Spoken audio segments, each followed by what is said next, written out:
right, we are live. So good evening if you're out there watching. So far, the counter's not showing anybody watching, but that can change in the near future, and hopefully it will. Otherwise, you know, why am I bothering? But yeah, that's a joke. Uh, let's see. It says we got one on X. So good evening to whoever you are over there on X. It says we got one on Rumble as well now. Good evening to you as well. Speaking of X, let me go over to there, make sure everything's running properly over there. It appears that it is. So,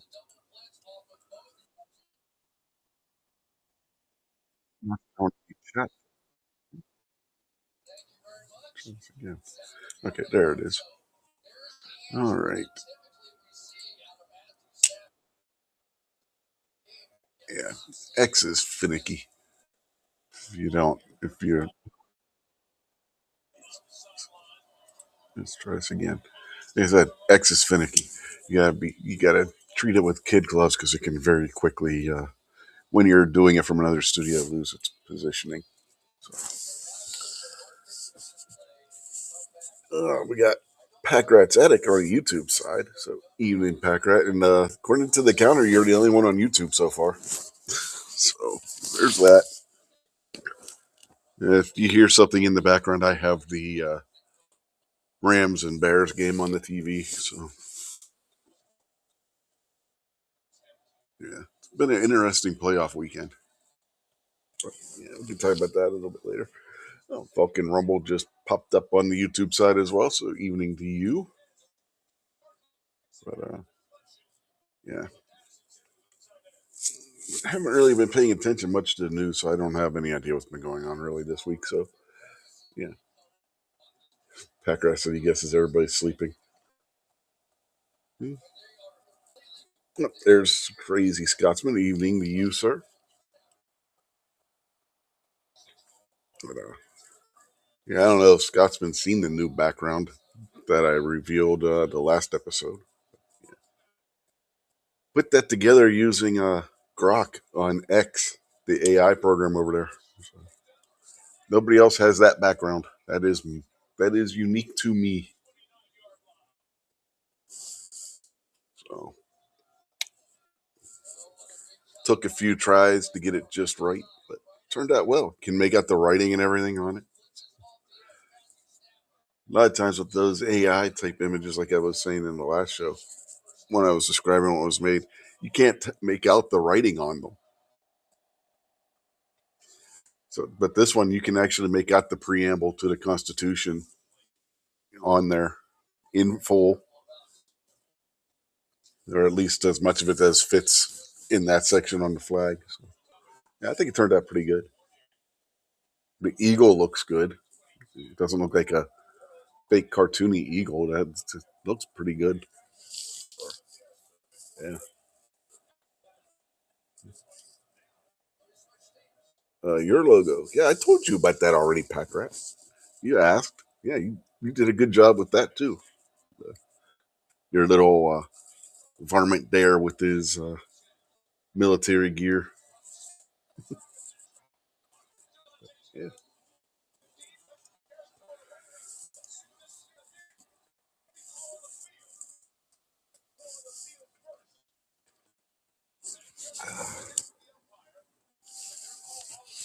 Yeah. That's basically what I wanted for a background, but couldn't get it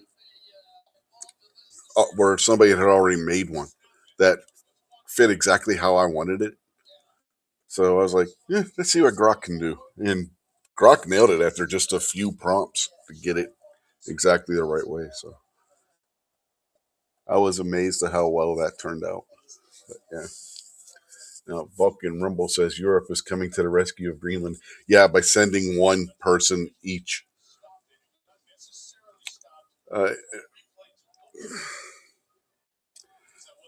Amy and I were talking about this the other day when the news broke. You got England, France, Norway, Germany, and a couple other countries, I forget who all is involved, sending one soldier each. So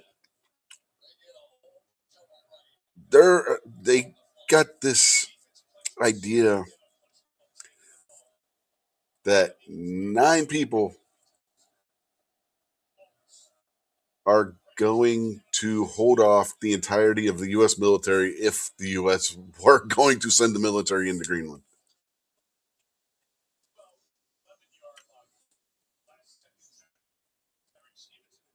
I I don't see it. No. Scotsman says not afraid of AI anything. Going to be a big problem for the world here soon. Oh, I think there's going to be issues, no doubt. I think people are jumping into it too full fisted, if you will. It's already on the consumer side affecting prices on computers right now. I don't know if you were here a couple weeks ago when I was talking about it, but the RAM kit that's in my computer now from when I upgraded over to summer cost me $122.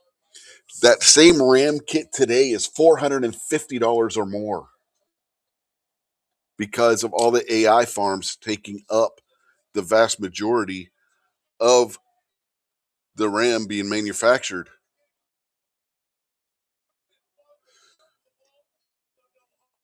It's not just affecting DDR5 prices because that's what this one is. It's using DDR5. It's affecting DDR4 prices too, not as high of a scale. And they're talking about it could end up within the next few weeks to month or two affect video card prices as well because they have to use memory. So you got video cards plus the memory that your computer uses.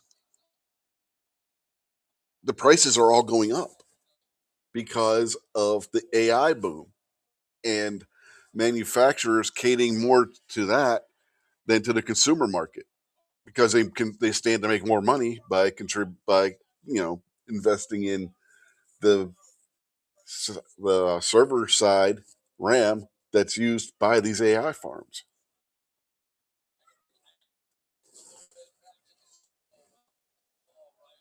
Yeah, yeah, I get what you're saying, Scotsman. He said you cannot look up anything or do anything without some BSAI popping up, listening to everything, reading everything we do, and saying, yeah, not arguing that point at all.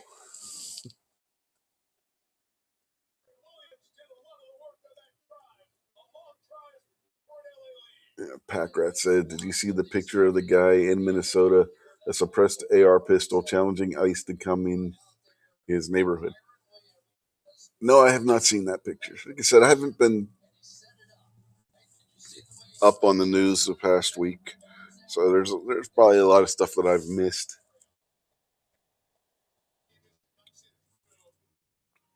Falcon Rumble said it's just another marketing technique for computer chips. Yeah, there's a whole bunch of different factors that are that lead to price increases, but the main one that it seems like all the tech channels and whatnot are talking about is the AI, and the you had various RAM manufacturers, Samsung and Micron being the two primary memory manufacturers that everybody else uses in their products, talking about that. Yeah, they're putting their stuff more into the server side right now. They've actually come out and said it. Oh, now, Denny's out there. He says that about the guy in Minnesota. Yeah, he would run and cry when they show up. Yeah. And Packrat says, yeah, he has a feeling that it wouldn't end well for them. Hmm. Yeah, there's weird stuff going on. You got Amy was telling me she was looking on her phone at I guess she was looking on Facebook or X or something, and somebody had posted a story about how this one Muslim politician out of Minnesota is calling for the no-go zones, like what have been reported out of certain areas of Europe, like sections of London and areas in Sweden and whatnot, where only Muslims are allowed to go. Like, Jesus. Who saw that coming? Raise your hand. I guarantee you, there's areas in this country where if you asked them that question, nobody would raise their hand because they wouldn't know what the hell you were talking about.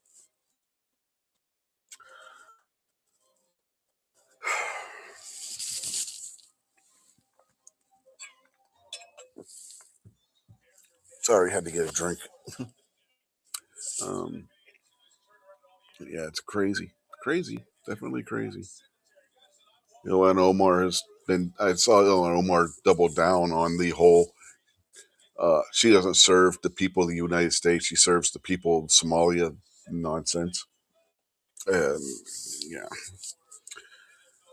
let's see. Oh, since last we were on this channel, Tim Walz has dropped out of the gubernatorial race in Minnesota. Has a lot of people wondering if he's going to be facing criminal investigation for all the fraud going on in Minnesota right now, which there are people that say they have documents that have his name on them. So be interesting to see where that goes, if anywhere.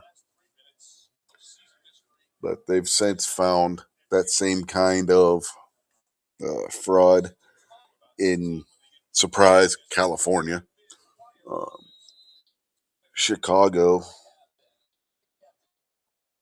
Maryland, and Ohio. So, yeah. Is anybody really surprised, though? Packrat says computer prices are going up just when he's looking for a new one. Yeah, I'm glad I pulled the trigger when I did on the upgrade to mine. Not because the motherboard or CPU or anything more than what they were. Those were actually cheaper than when the ones I got first came out. It's the memory.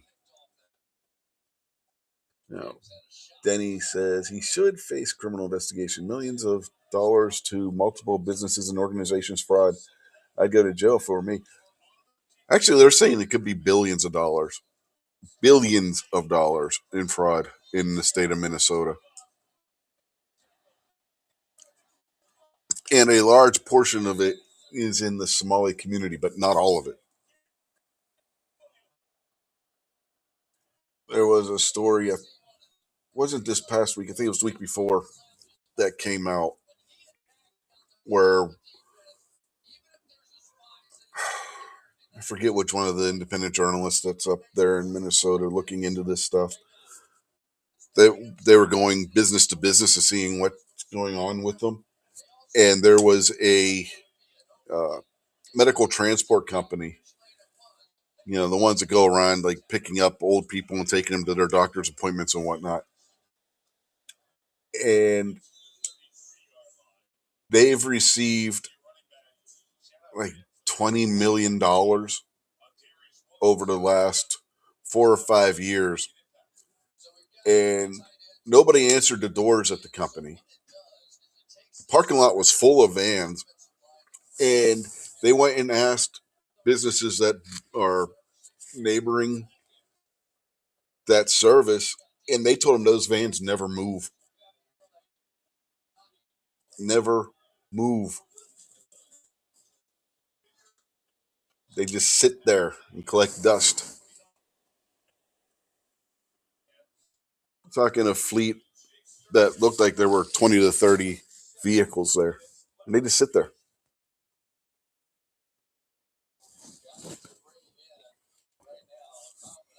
It's, it's insane.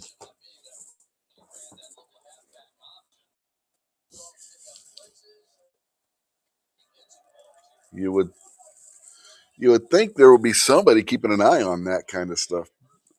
Apparently not. And there was another reporter that went into one of those medical office buildings And I saw this video. They tell her that she can't be there. Public office building. They tell her she can't be there. Just asking questions about what their bottom lines and everything are. Nothing about patients or anything. And they don't want to answer any of her questions. None. Not a one. Yeah, Packrat says there are several YouTubers going around documenting the fraud. There's a lot of people on X going around doing it too. Some of their stories have been shown on Fox News. Vanessa Kitty joins us on the YouTube side. Evening to you, Vanessa.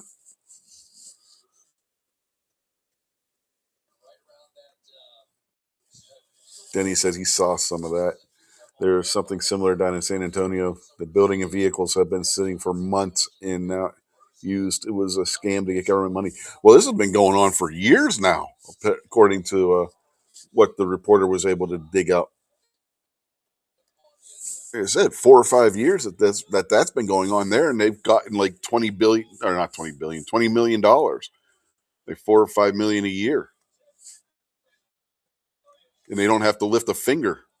They just sit there and collect the money because nobody apparently is inspecting these businesses to see if they're actually operating. Yeah, Nick Sorter is one. Yes, um, Cam Higby has also been up in that area from time to time. Um, there's a couple others too. A couple other guys and like one or two female reporters. I follow all of them on X. I just can't remember what the hell their names are. I'm terrible with names at times. So, yeah.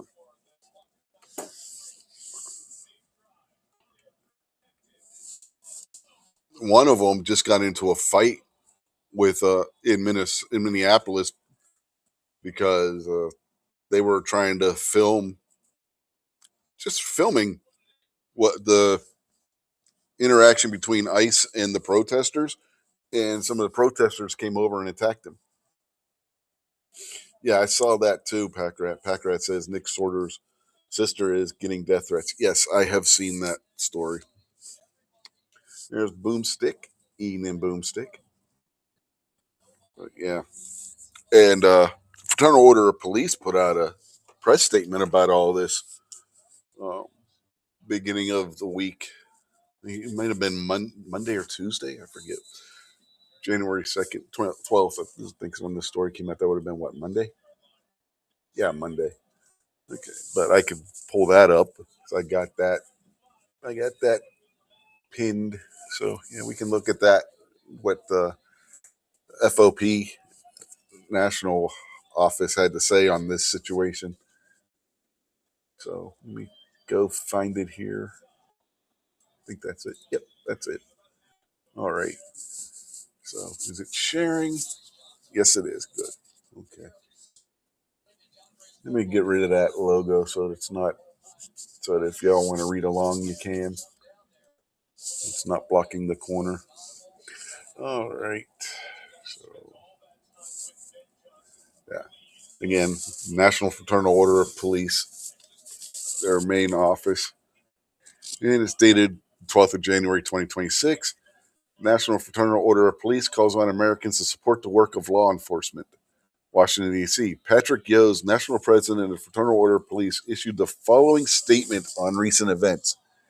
Every day, law enforcement officers, local, state, and federal, across the country perform their duties with selflessness, professionalism, and courage, often under immense pressure and in rapidly evolving situations. It is essential that we support these vital activities, which are critical to upholding the rule of law and maintaining public safety. We are deeply concerned by the reckless public statements and premature judgments from some political leaders, activists, and organizations that rush to condemn law enforcement without full understanding of the facts. Such actions undermine public trust in our officers, exasperate tensions, and make an already dangerous job even more perilous. They also disregard the fundamental principle of due process, which applies to everyone, including those who wear the badge. In our system of justice, no one should be convicted in a court of public opinion before a thorough, independent investigation can be completed. The ultimate judgment in cases like Minneapolis is governed by the landmark guidance in Graham v. Connor, a unanimous decision by the United States Supreme Court, which reads in part, the reasonableness of a particular use of force must be judged from the perspective of a reasonable officer on the scene rather than with the 2020 vision of hindsight. Thus, neither the biased analysis of the agenda-driven media or the hyperactive rants of opportunistic politicians will play a substantive role in this case. They will only serve to accelerate the tribalization of the once United States. We do not have all the information at this time. Until we do, the FOP calls on everyone to exercise restraint in their rhetoric and allow the investigative process to unfold and afford law enforcement the same presumption of fairness that is extended to every citizen. The credibility of our profession depends on accountability, transparency, and adherence to the highest standards.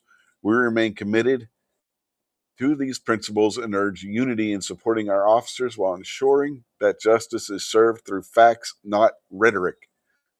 The National Fraternal Order of Police will continue to advocate for the safety, rights, and respect of law enforcement professionals nationwide. We stand ready to work collaboratively towards solutions that build trust and protect all communities. That's what they had to say on the matter, particularly the incident that happened in Minneapolis with the woman who was shot trying to harm the police officer or the ICE officer with her car. Yeah.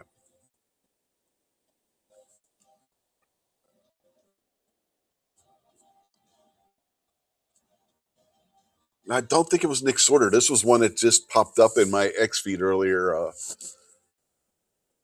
I'd have to look on X and see, but it was one that popped up earlier. I don't think it was him. I think it was somebody else. Let me see if I can find it. If it's because I know I shared it. See if I can find it.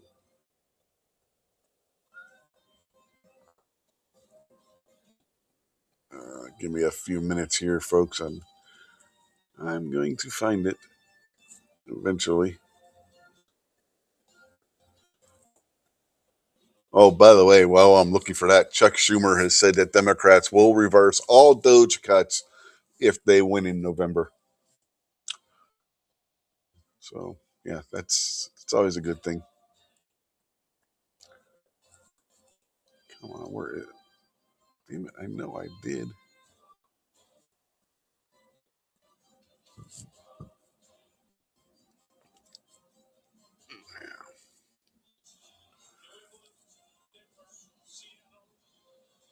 Yeah.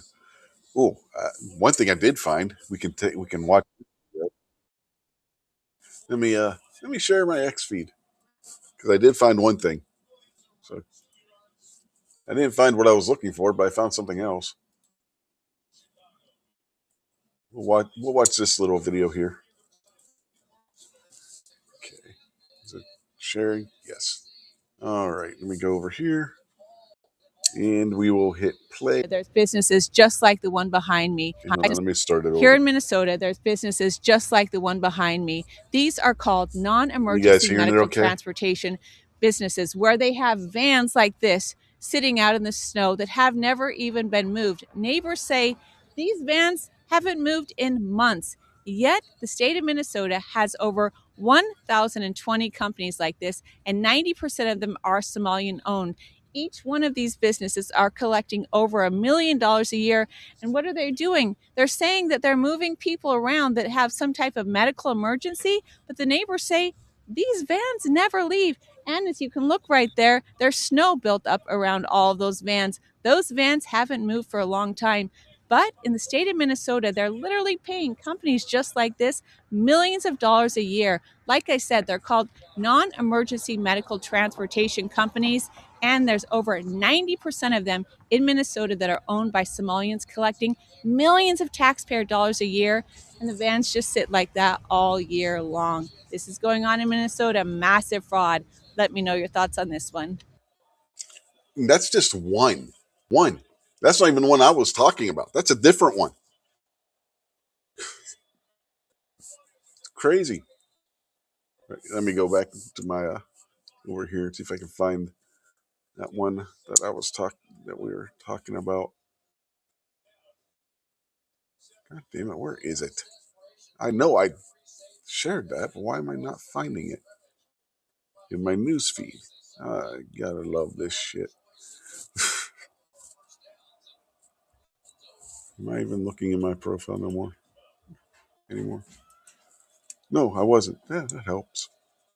Would help if I was actually looking at what I had shared in my profile, wouldn't it? Uh-huh. But yeah. But yeah, that's just one of many, many of those businesses. Like, what did she say in that story? Like 1,020, something like that. That's a lot of fraud. Add that all up at over $1 million a pop. You're talking about billions of dollars of misappropriation of funds.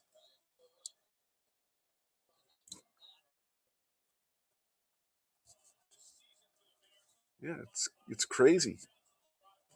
M. Gabriel's out there on the YouTube side, Evening M. Gabriel.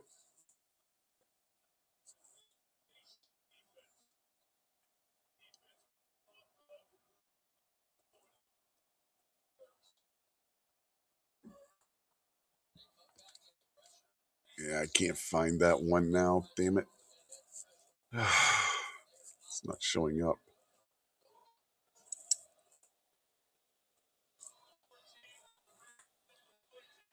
It should have been easy to find it because I haven't been doing much on X this week.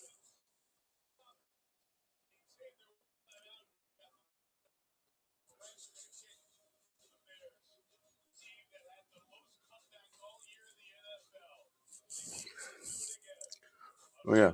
Brooklyn,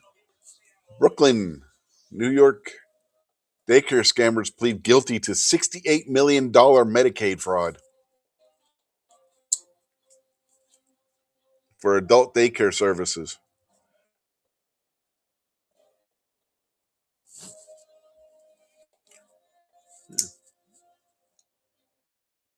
Yeah. Got Rob D out there, the New York Outcast on the YouTube side. Evening, sir. He said they didn't even try to make it look right in most cases. No, they didn't. It's it's insanity at this point.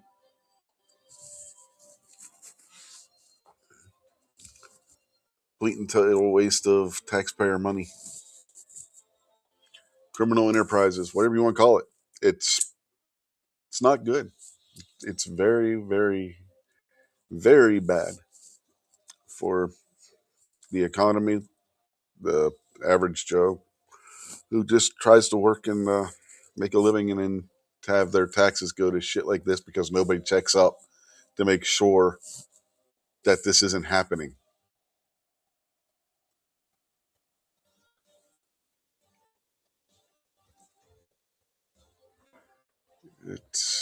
It's disgusting.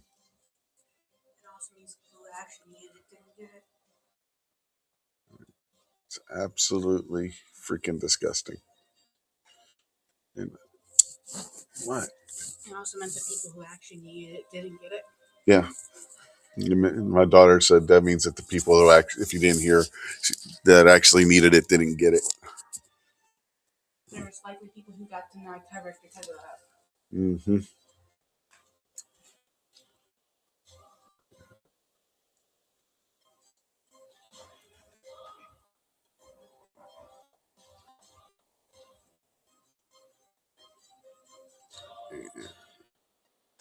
Yeah, I'm still not finding that story from earlier. Damn it. Oh, well.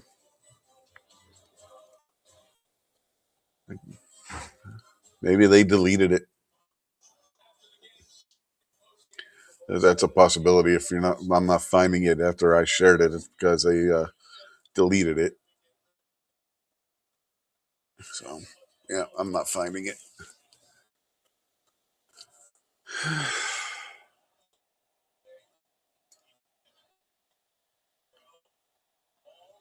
Let's see anything else.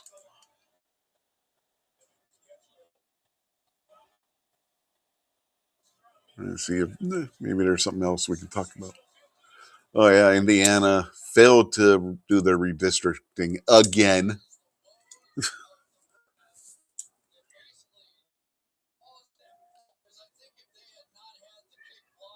Trying to fix the gerrymandering in the state, and for the second, was it the second time now that hasn't passed? Oh yeah.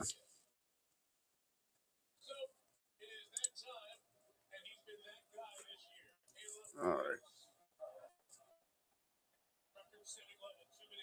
Let me go over here and look at the YouTube chat, see what I've missed. Bunch of people saying hello.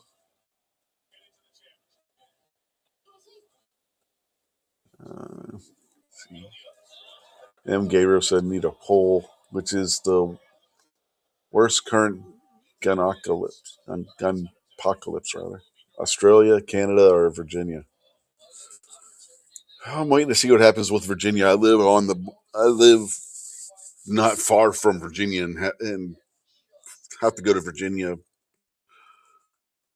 fairly often.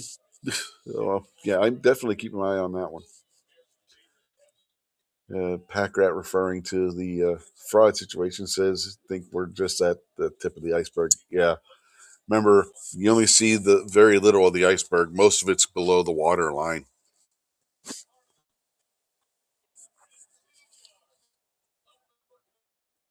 Yeah, Rob says, who would have thought all you got to do is pretend to run a business to get rich quick, not actually run one? Yeah, right. Exactly.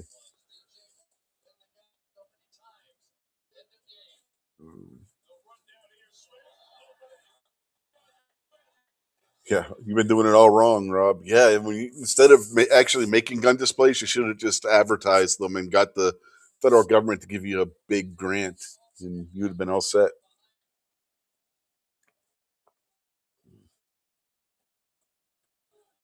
Packer said he's here fighting for his disability and can't get it. Yeah, I know how that goes. The battle with the VA is an ongoing one. So,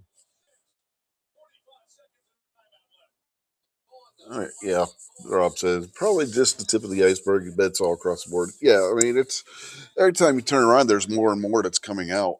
Or if it started at first with just daycare, preschool centers that couldn't even spell words correctly. Remember, it wasn't a learning center; it was a leering center. And now it's spread. As they dig, these independent journalists dig deeper, they're finding that it's in medical buildings, doctors' offices that aren't actually there seeing anybody. Medical insurance companies in those same office buildings that don't have any clients, apparently. The elderly transport services that we were already talking about and that I played the video about. So yeah, it's definitely just the tip of the iceberg. Who knows what else this is dug into? And a large portion of it is these Somali refugees. So, yeah, it's misspelled on multiple places. Yeah, yeah, multiple of those have misspelled learning. And there was one that actually was closed down by the state of Minnesota. This was like in the last week or two. The very next day, it reopened again with a different name and license.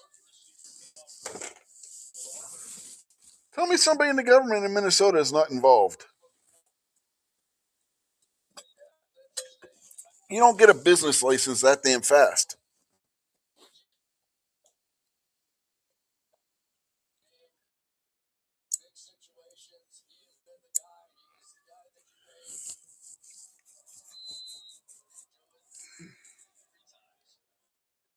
The thing is, Rob, this isn't the public school system. This is independent Head Start programs.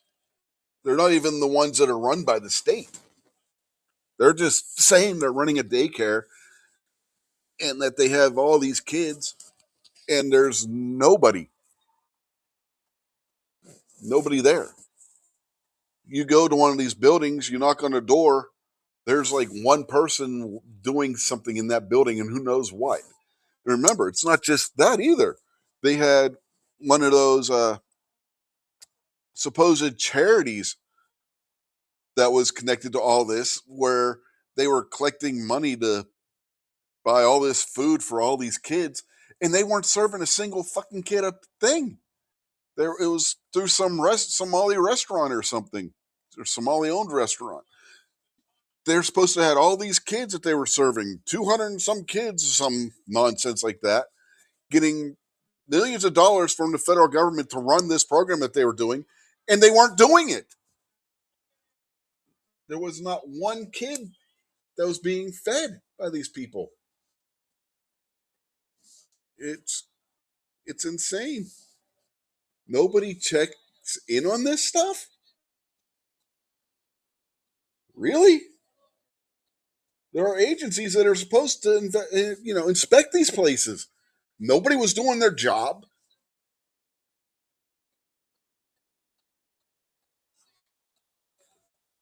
Or are they on the take? My guess is probably the latter.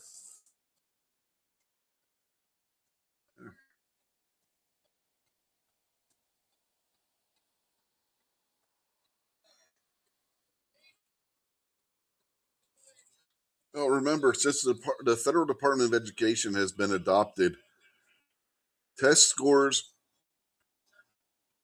reading scores, the reading level of the students, math scores, they've all dropped precipitously from what they were before the Department of excuse me, still getting over being sick. But Department of Education was inaugurated. All these scores have dropped precipitously in the United States. The United States was towards the top in every category. There's been a precipitous drop in the U.S. standing on these scores anymore.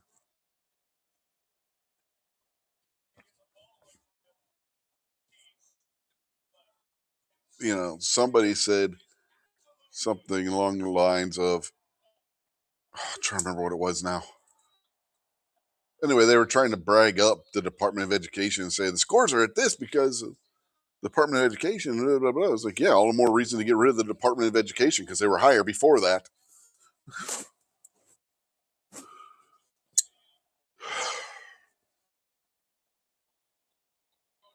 Yeah.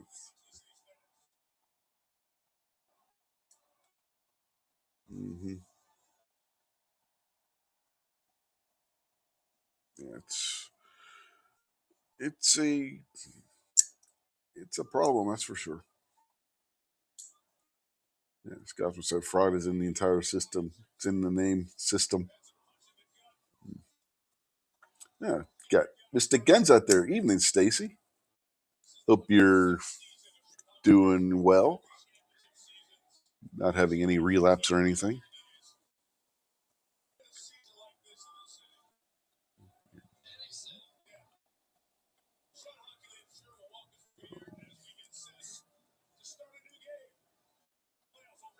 Yeah,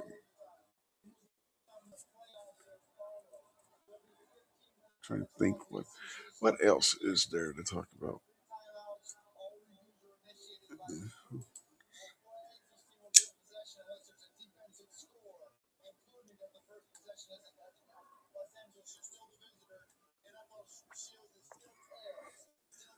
Apparently the Iranian Revolution is still going on.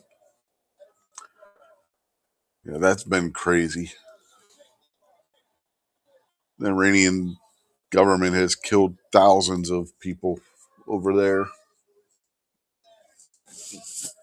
Stacy says, still alive.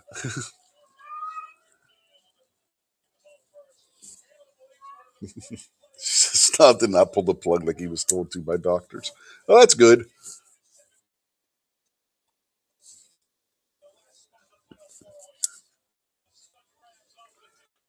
Yeah.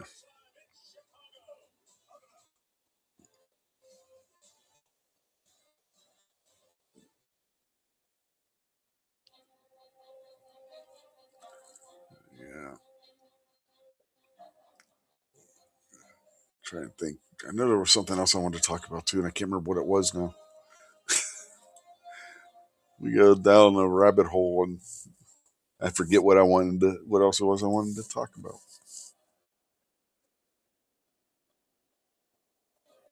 Rob says in reference to the gun snob not pulling the plug. He's not trying to do the dishes.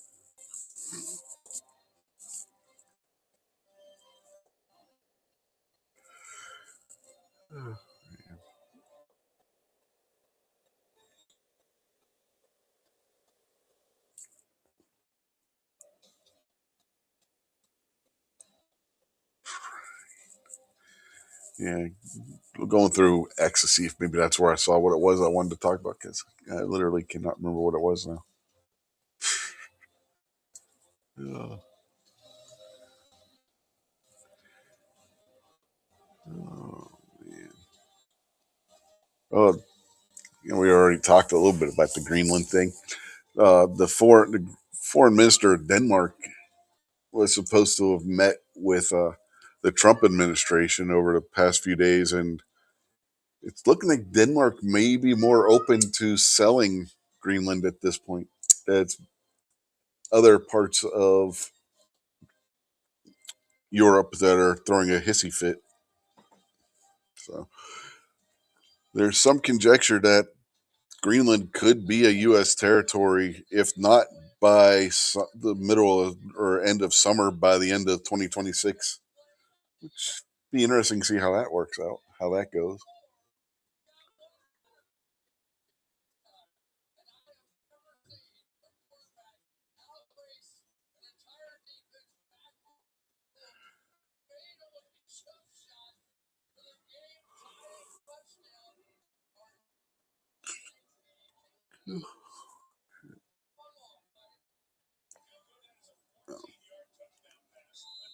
Yes, Ilhan Omar referred to the country as the U.S. goddamn states. So, Scotsman does bring up a good point. Like Snob has ever done what he is told.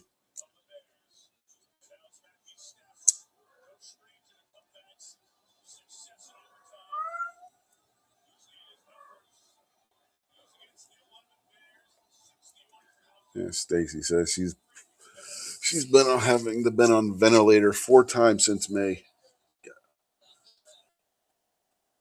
Yeah, that sucks. That sucks. Bulk and Rumble said there was a high speed train crash in Spain. 21 people were dead there. Wow.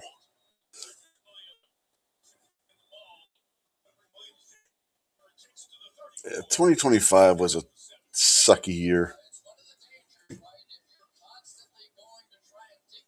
It really was. I'm with you there, Stacy. For different reasons. I mean, obviously, you were fighting a battle with cancer, which could have ended very badly. But we're still shelling out money to repair things that were damaged here from the flooding we had back in May. It, yeah, 2025 has been was a beep. Leave it at that.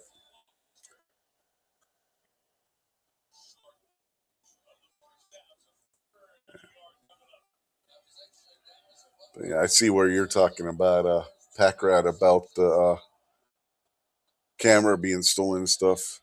And the FBI posted that they're on it. The FBI Rapid Response Unit posted on X that they're on the case.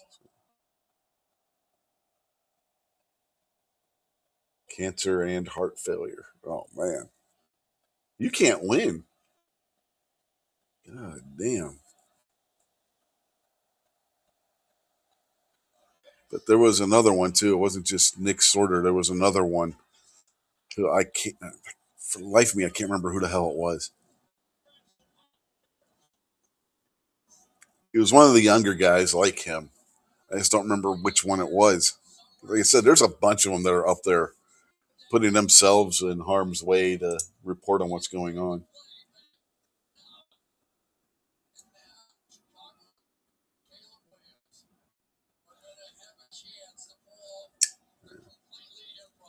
Yeah, Stacy says flooding are horrible. Yeah, we had to replace the washer dryer, the water heater, and the entire electrical system in the basement.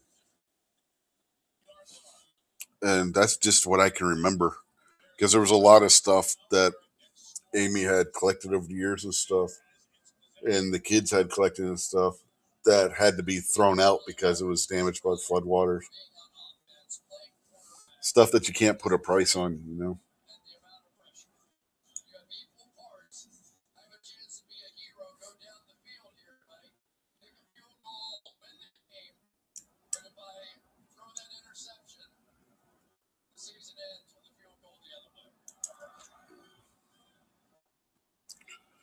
It's always good when they give you that news that the cancer's gone. My younger brother had leukemia, and I remember when they said that he was cancer free. So that always feels like a win. You know what I mean? Well, I'm sure you do because you had to deal with it. But for everybody else, it really does feel like a win. Whether it's you or a close family member that you get that report on saying cancer free, it's like a weight is lifted off your shoulders.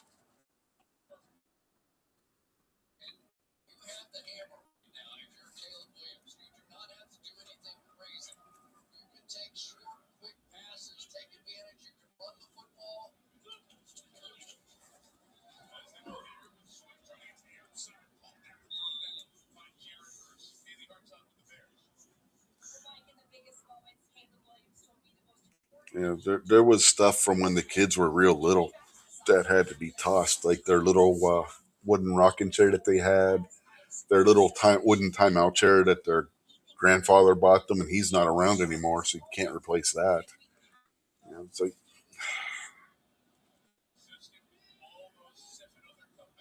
Packer said 2025 ended good for him. He got out of Tucson.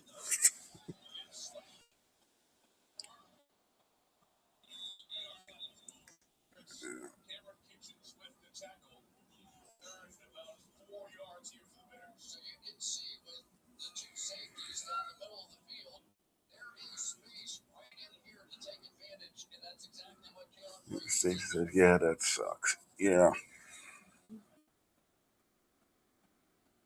they were wanting that stuff for when they finally had their own kids, and now it's not there no more.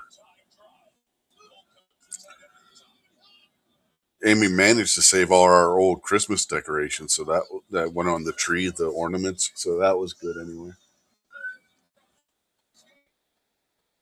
Because we have ornaments that go back, God,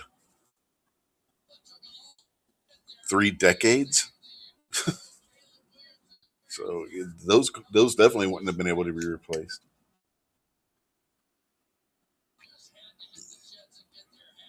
Like I said, she was able to save those, and while some of them don't make the noises that they made anymore, they're clean, they're not contaminated, and some of them still actually did work. So that was a bonus.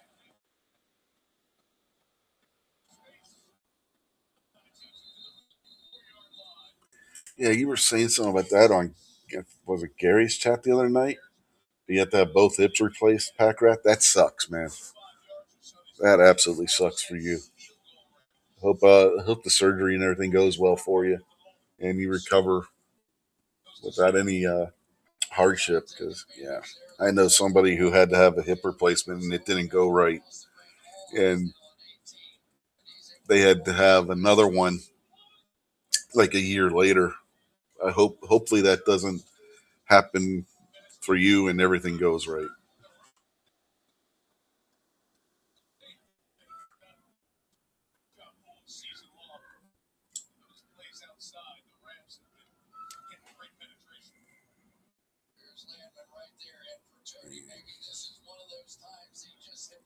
And in case you're wondering how I know all these sick people,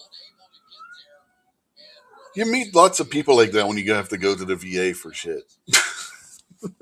And you start talking, you know. There's one thing, veterans won't talk. A lot of veterans won't talk with the average Joe and whatnot. But man, you get into a VA hospital, you're sitting there in the doctor's office waiting room, and that's all they do. It's funny, but the guys that don't want to talk about things with just like wouldn't want to come on here, for example, and just talk about things they've been through.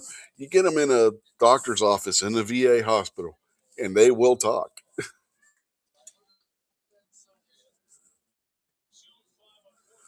Pecker says we are all getting old. Yep, yep. Rob said he needs a barn with a loft apartment, kind of like in Roadhouse, to rent cheap. Hopefully not in New York. You need to get the hell out of New York, man. Keep telling you. You got to get the hell out of New York. Virginia would have been a good location. Not now.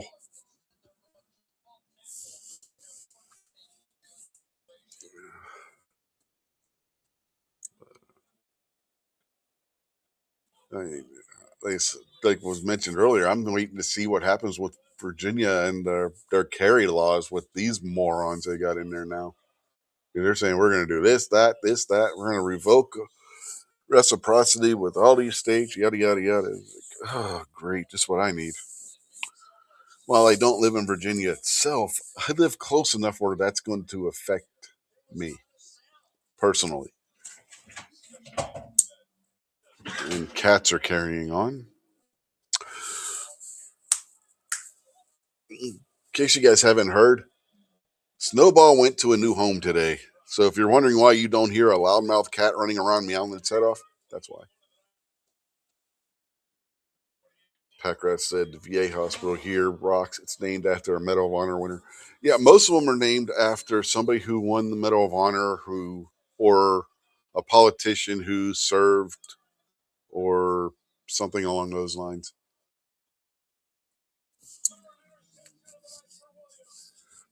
Yeah. You cats knock it off.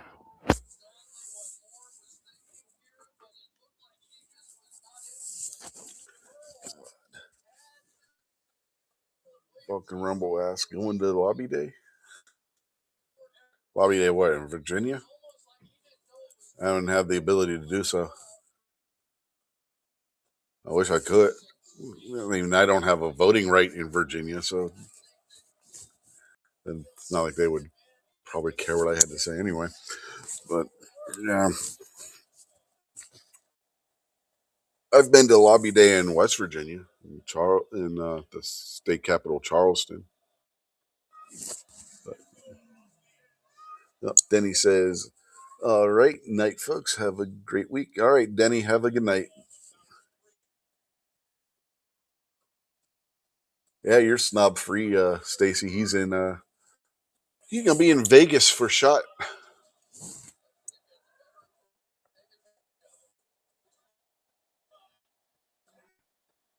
Well, that's why I said usually. I didn't say always. Pack rat. Jeez, man.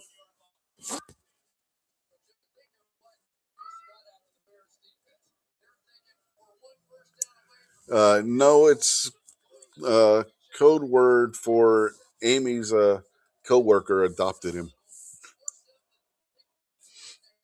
So he's been wanting him, but he had to wait until he got moved into his new place because he was um, renting from somewhere, but he was in the process of buying his home. He had to wait for the mortgage to go through, and the closing costs and everything. And once he got all that done, he was able to take the cat. So it's the only reason why that cat wasn't dead yet.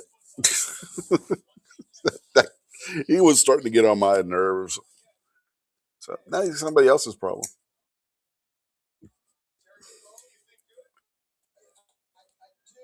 I honestly don't know what the name of the VA hospital I go to in Martinsburg, West Virginia is named. I never actually paid attention to the name on it. So I couldn't tell you.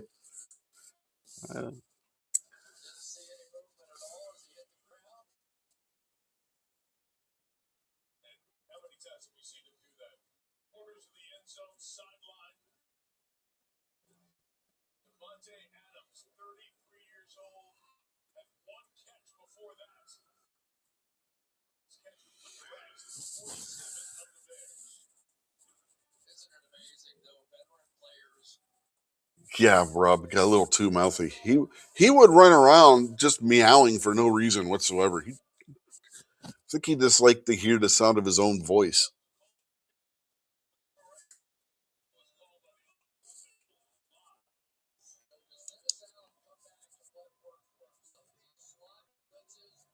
Oh, geez, just noticed the Rams in Chicago are in overtime.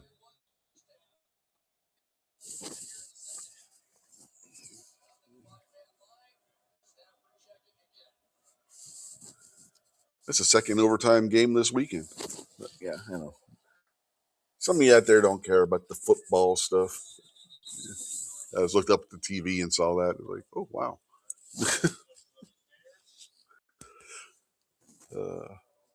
It's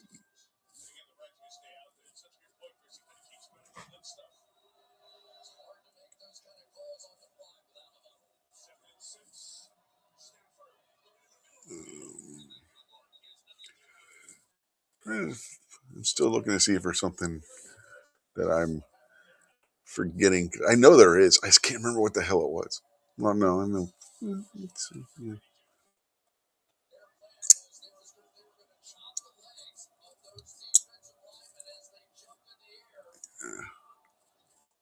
Anyway, anybody else? Anybody out there got anything? Yeah, Packrat says that's how playoffs should be. Yeah, last night it didn't go very well for the 49ers. They finally hit the wall. I mean, they had so many damn injuries. I'm surprised that they got to the point where they did in the first place. But they got hammered by Seattle.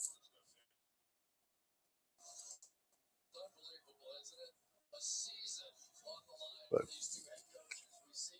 Denver's going to have a bit of the conundrum next week because they lost their quarterback for the rest of the playoffs yesterday. Bo Nix broke his ankle.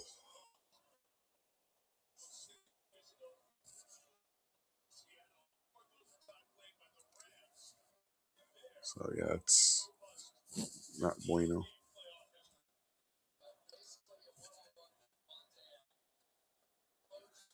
Stacy said she was so sad that her team, the 49ers, did so bad. I was rooting for the 49ers, but it was like I forgot the game was on yesterday. I turned it on.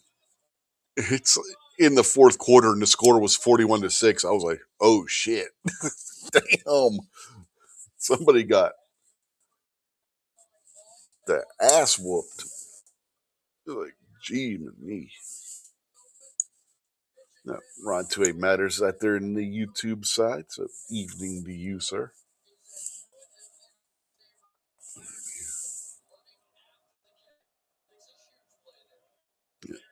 But whoever wins this game goes to Seattle next week, and it's going to be New England going to Denver.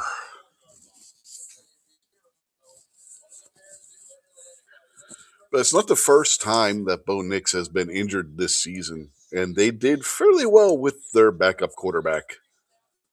So it could still be a good game next week between Denver and New England. Yeah.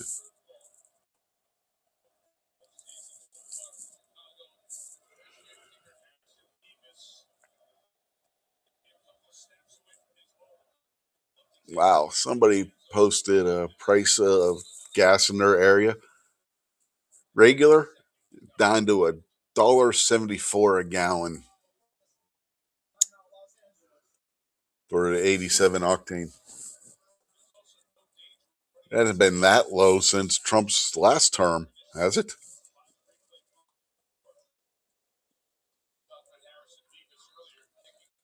And I always just round up to 9 at the end.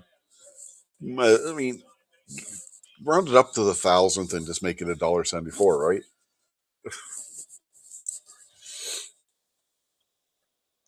I don't get the point. And that's at Buc-ee's. That's at a Buc-ee's. There's no mistaking that logo on that pump.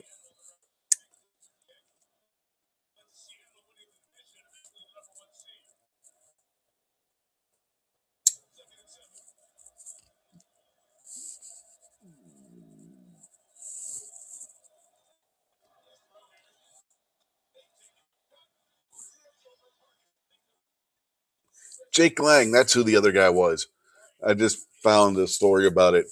They were the protesters were throwing frozen water balloons, ice, and snowballs at him and spraying water in 11-degree temperature at this guy. That's the one I was looking at.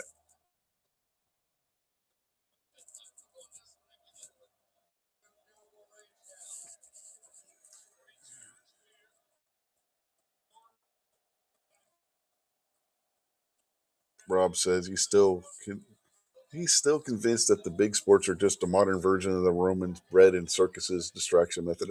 Oh, I've made that case before.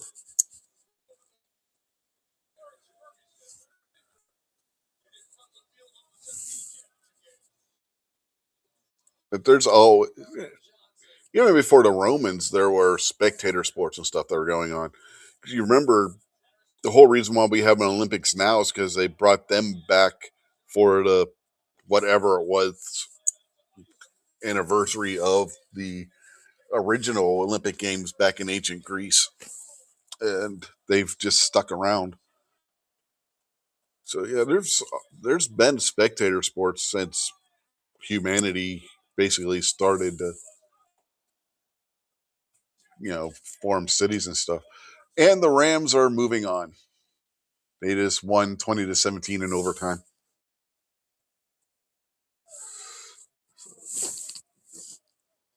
I was rooting for Chicago. I don't like Chicago as a city. It's in and of itself, but I don't know. There's something about the Chicago Bears. Yeah. Well, Rams move on. So they're going to have a AF or NFC championship game next week, where for the second time in this playoffs, teams from the same division will be facing each other from that division.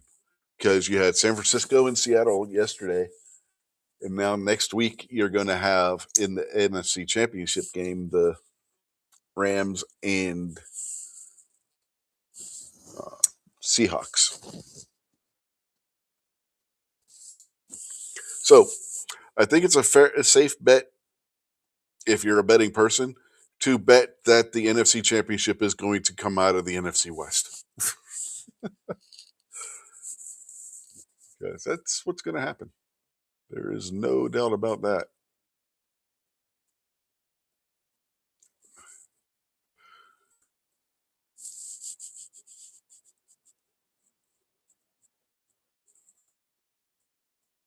Yeah, Boomstick says, just got gas today in Ohio, 262.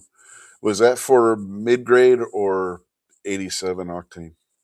The low, mid-grade around here, it's about 250, which is what the pump in the picture was showing. It was $1.74 for the 87. Let me go back up to that picture. Yeah. And like $1.15 for the mid-grade, and then $2.39 or $2.40, if you will, for the super. Doesn't say where, but it was at a Buc-ee's. And there's another picture from a Buc-ee's that somebody else posted where it was $2.42 for regular, $2.78 or $2.80 for the mid-grade. So either of which are cheaper than what it was under Biden. Pack Rat saying it's $1.99 for regular in San Antonio.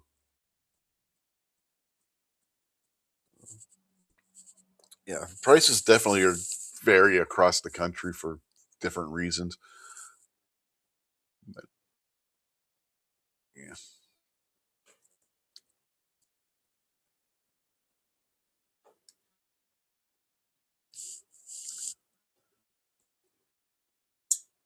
Gary, Indiana. Why would you want to move to Gary, Indiana? Yeah. Wasn't there some talk about the Bears moving? Yes. Like Pack Rat said. I thought you were talking about somebody. I just saw Pack Rat's comment. It's like they were talking about moving to Gary, Indiana. I didn't see the Boomsticks coming in. Like, who the hell wants to move to Gary, Indiana? Back in this when the steel mills were up and everything, Gary, Indiana, yeah, okay. But now it's Gary, Indiana's gone to hell. It's why it's called the Rust Belt.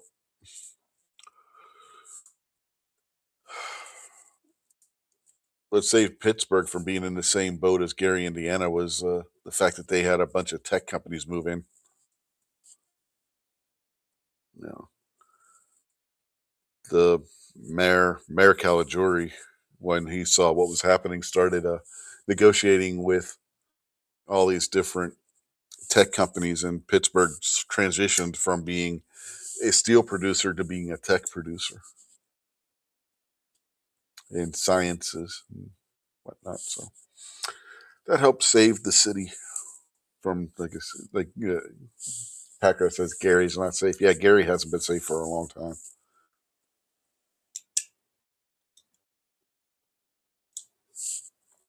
And by extension, neither has South Bend, which is why it's funny. People talk about Notre Dame being in South Bend. Notre Dame is not in South Bend. Notre Dame borders South Bend. Notre Dame University, in and of itself, is its own separate municipality. And they're literally divided by train tracks. The wrong side of the tracks is South Bend. The right side of the tracks is Notre Dame University. Yeah.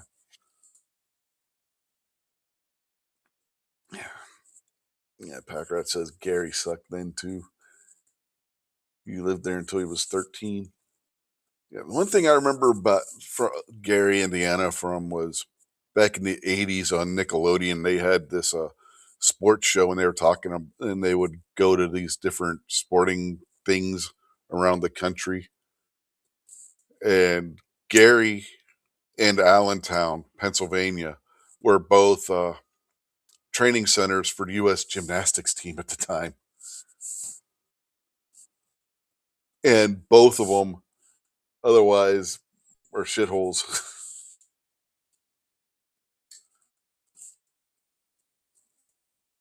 It's crazy.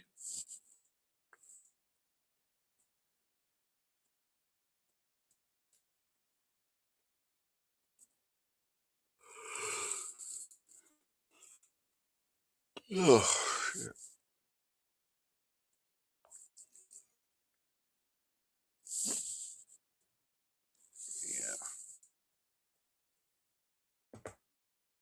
Stop that.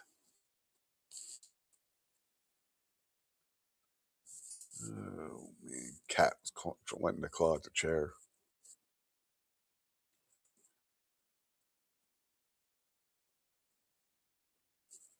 Yeah. It's a bunch of craziness. This world's going crazy.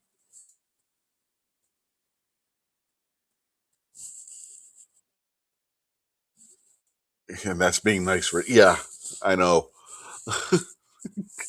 Packard said, and that's being nice. Yeah. Yeah, Jake Lang posting said he was almost ripped limb from limb in Minnesota, in Minneapolis.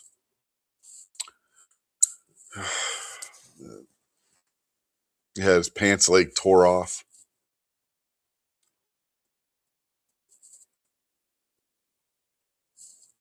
Yeah, craziness.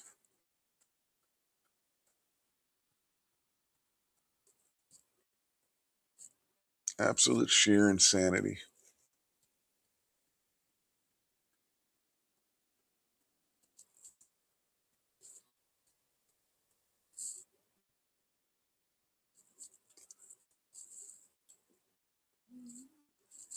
Oh, a guy was charged in Florida. I don't know if y'all have seen this, because he was reading the Bible outside of a mosque.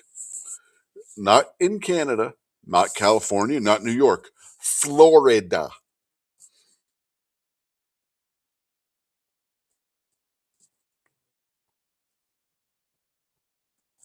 Boomstick says, scary is getting off on the wrong exit in St. Louis, especially if you end up in East St. Louis. And the same time, this guy in Florida is being charged, the Ninth Circuit put down a ruling saying that no, you cannot arrest people for reading the Bible in public.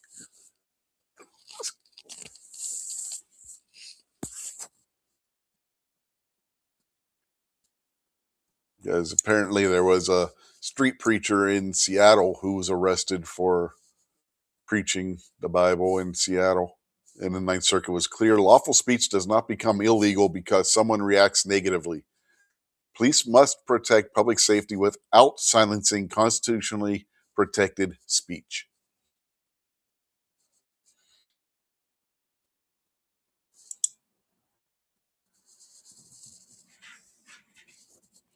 Like Rob says, the new normal has become abnormal, or abnormal has become the new normal.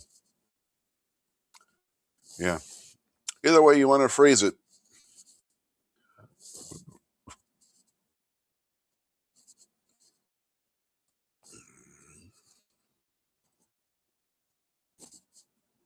You had a bunch of anti-ICE protesters go in and disrupt the church service in Minneapolis today.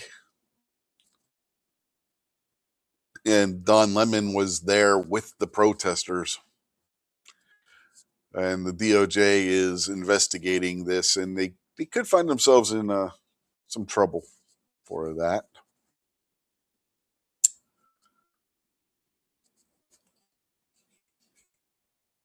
Yeah, the abnormal is becoming the new normal,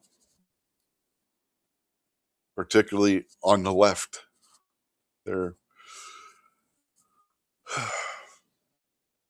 But if you stop and think about it, they're going more down the left-hand route, because what was the first thing? One of the first things the Soviet Union did, tried closing down churches. What was the first thing the Chinese did? Tried stopping all religion. They're just following the leftist playbook. Yeah, same is happening in New York City. You're absolutely right, Rob. The same is happening in New York City.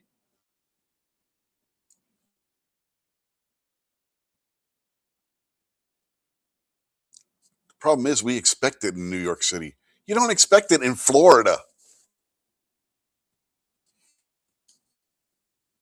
The whole point of Florida was there were people that were escaping New York to go to Florida, and all of a sudden, boom, now you got this shit in Florida too.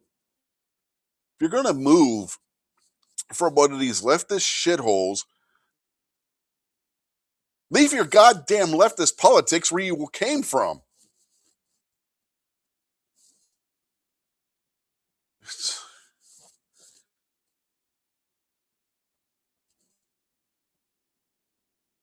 You're trying to get away from it. Why bring it with you?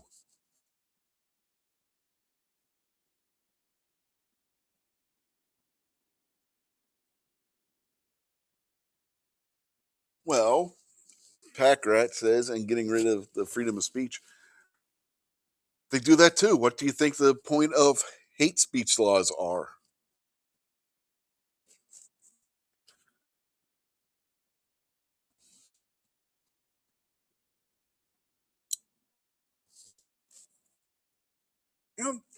Rob says at least Florida has Sheriff Grady.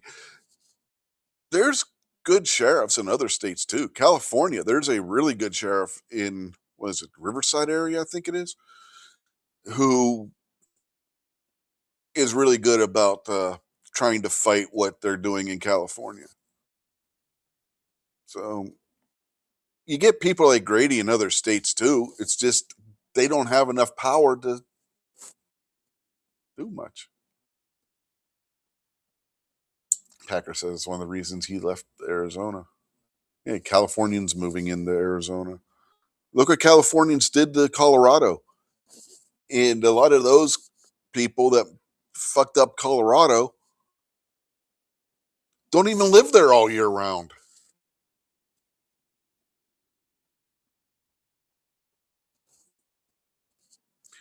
If you take out the California tourist areas of Colorado, Colorado's a blue state.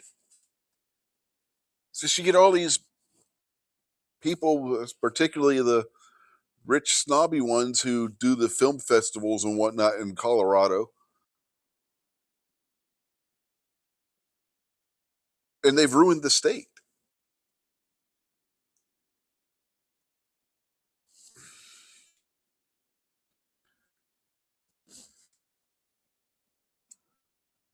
Yeah, Packrat says the sheriff in California is running for governor. Yeah, I just can't remember his name. Like I said, I'm bad with names at times. But yeah, you know who I'm talking about. So.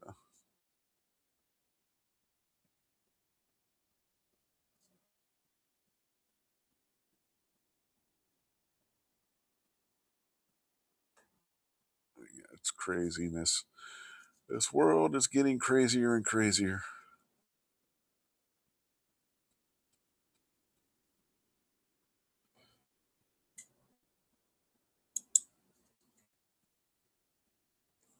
And Trump defunded a whole bunch of UN programs. Most of them dealing with environmental nonsense and some of them international law-based things too. Yep, that was interesting. And of course, the General Secretary of the UN was crying about it.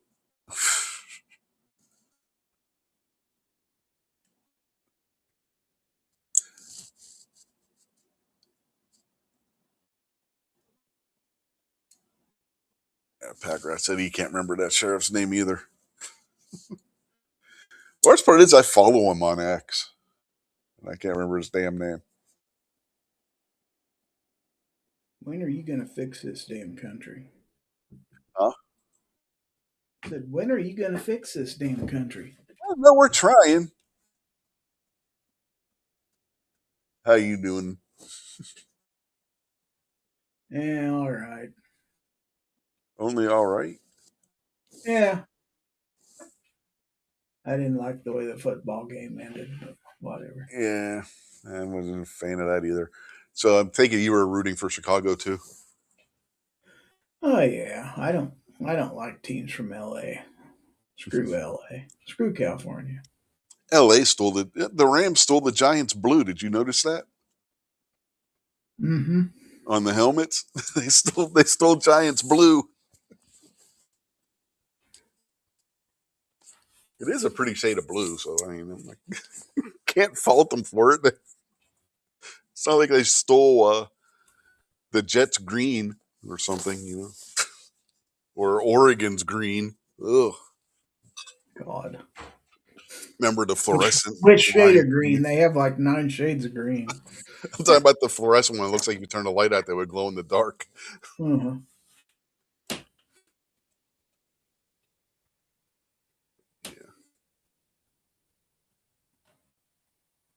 Oh. Packrat saying something about Trump ended the post office rule that you can't mail handguns. Yeah, I saw something about that. I haven't seen that. So, yeah. For not being, I haven't really watched the news much this week, but still, for when an hour and 20 minutes for not being able to, not having seen any news stuff. Yeah. Boomstick asked when you snuck in. He just did. Like 1 minute ago. Yeah, literally, he just did. But yes, folks, we have been joined by Gizzard Gary. If you're wondering who, if you don't know who the second voice is.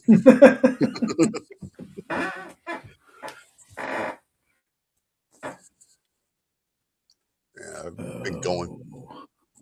We were watching some X videos and stuff. X-rated or just X? No, from X, from the website X. You know, formerly Twitter. X.com. Yes.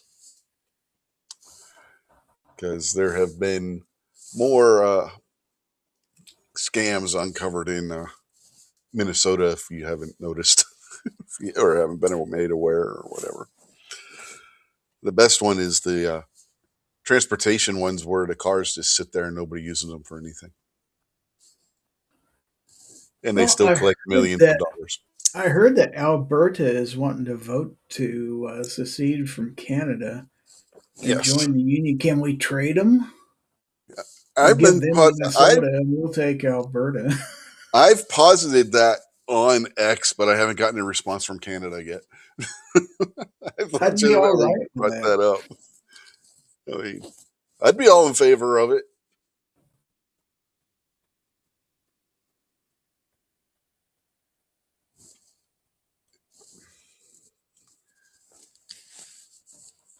They can keep Vancouver, as far as I'm concerned. Well, that's in British Columbia. Mm-hmm. You know, take British Columbia, Alberta, and Saskatchewan, and they can have Minnesota. It's a fair trade, right? Just so long as they don't try to give us Quebec, because I don't want to have to learn how to speak French. If they really don't think that that's fair, we'll take Manitoba too. Those are the 4 western provinces, which are pretty conservative. Right in the Revolutionary War, we could have had Quebec, but well, we would have had Quebec City, Montreal, and Toronto. That's what I've said before. I don't remember. I think it was on this show 2 or 3 weeks ago that if they wouldn't have done so, there would be no Canada, because Canada would be part of the United States at this point. And what makes that even more telling, of course, hindsight being 2020, Toronto and Montreal and Quebec were jump-off points for the War of 1812 invasion by the British into the country after we declared war on them for attacking our shipping.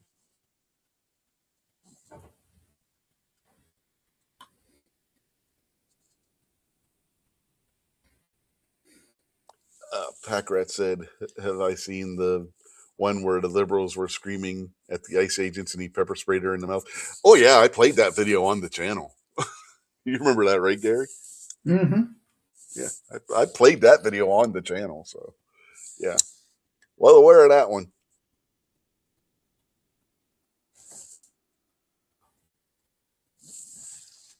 And Vulcan Rumble's being silly out there, putting in hashtag FT273. Well, you're a little late for that. That would have been a while back. And on his channel, not mine.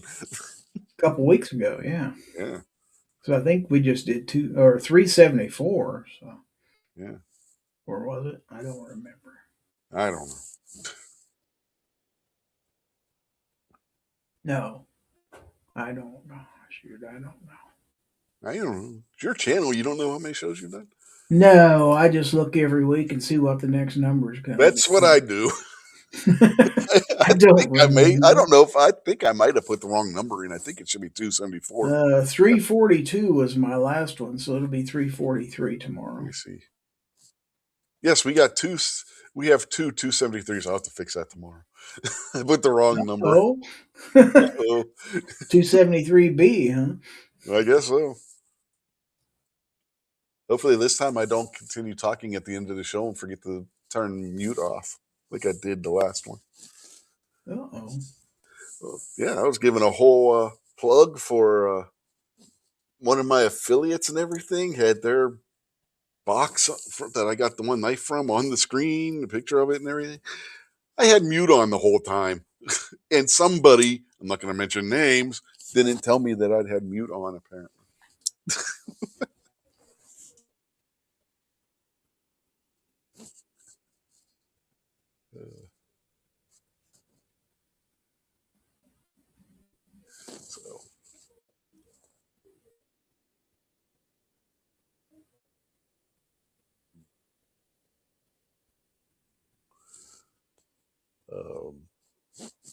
Trying to figure out what Rob's trying to say up there. Said the U.S. doesn't want anything to do with the house that the house that created. I got it now. Okay. Man, do you see where the U.S. may be closer to buying Greenland? No, I hadn't heard anything recent. No.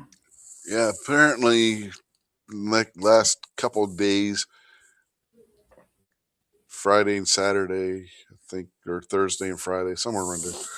The Trump administration, particularly Marco Rubio, JD Vance, were meeting with the Greenland Foreign Secretary and a couple other officials, or not Greenland, the Danish Foreign Secretary and a couple other officials from Denmark, and that allegedly from what they were reporting, the conversations went well, and that they may be backing selling to the U.S.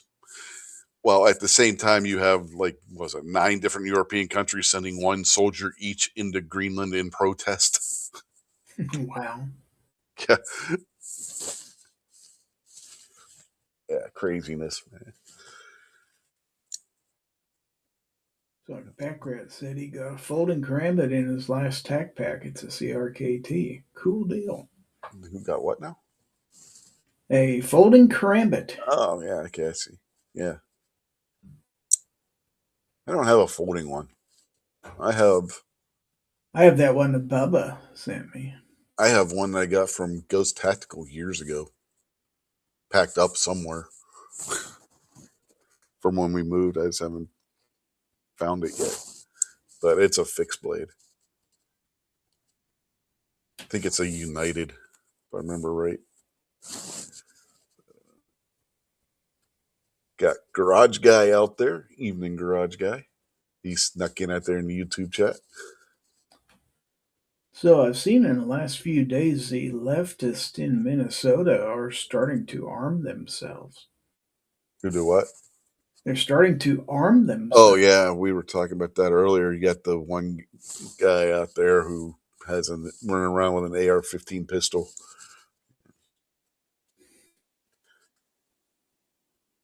Yeah. Garage Guy says Greenland can't do anything.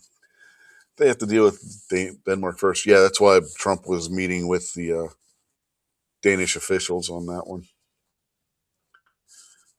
And Boomstick said he sees where Europe is protesting about Greenland. Yeah, the whole point of the 1 soldier from each of those 9 countries, among them the UK, France, Germany, Norway, and I forget the Netherlands, and I forget who else, but there's 9 of them that sent 1 troop each.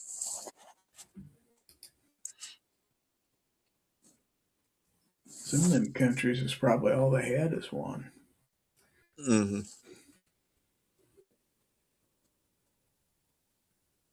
Now, some of those countries, especially if Iceland's one of them, Iceland is a protectorate of the United States. A lot of people don't realize this. The United States is responsible, due to contractually, treaty bound, to provide the defense of Iceland, which back in the 70s and early 80s put the United States in quite the quandary, because you had skirmishes between Iceland and British fishing vessels over Iceland claiming that areas that the British fishing vessels were, fishing belonged to Iceland, and they were doing it without permission and stealing their fisheries.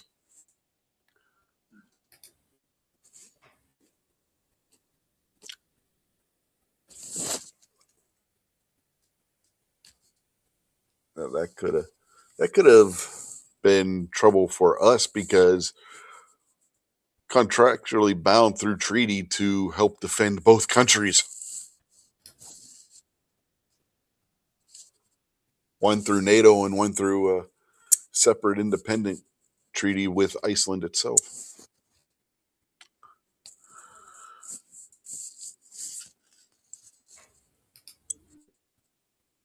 It was the one issue of international diplomacy that Carter actually got right.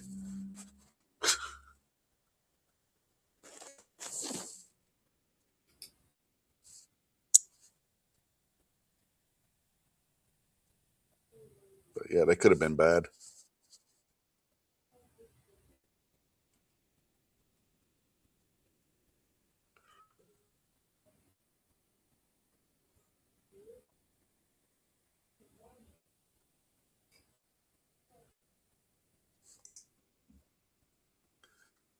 Then Boomstick says Denmark said they were going to send military protection for Greenland. That means 2 fishing trawlers. Yeah, Denmark doesn't have a very big military.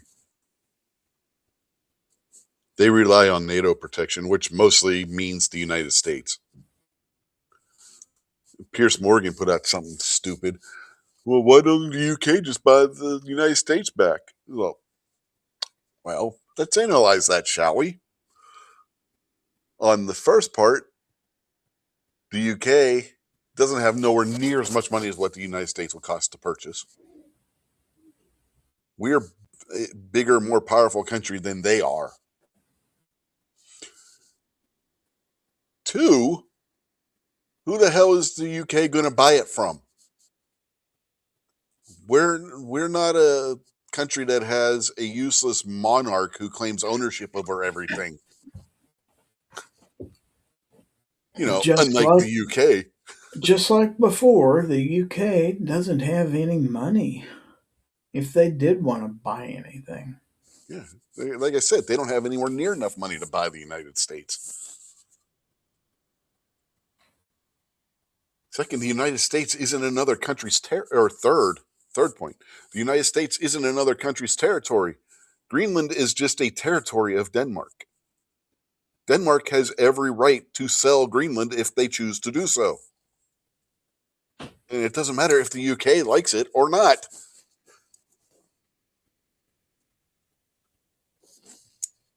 There's these things called the U.S. Virgin Islands. You know who we bought that off of? Denmark.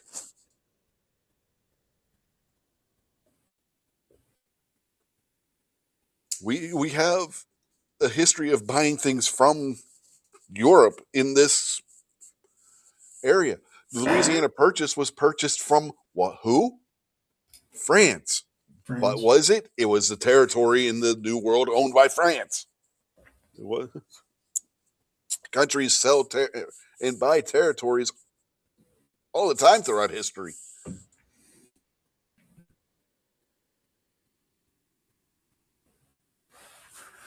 Isn't the UK an Arabic country? It is now, yeah. Yeah.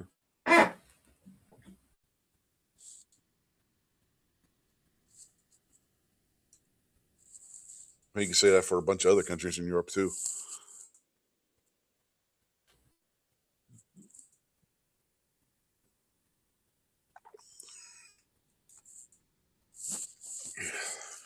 Even parts of this country, sadly.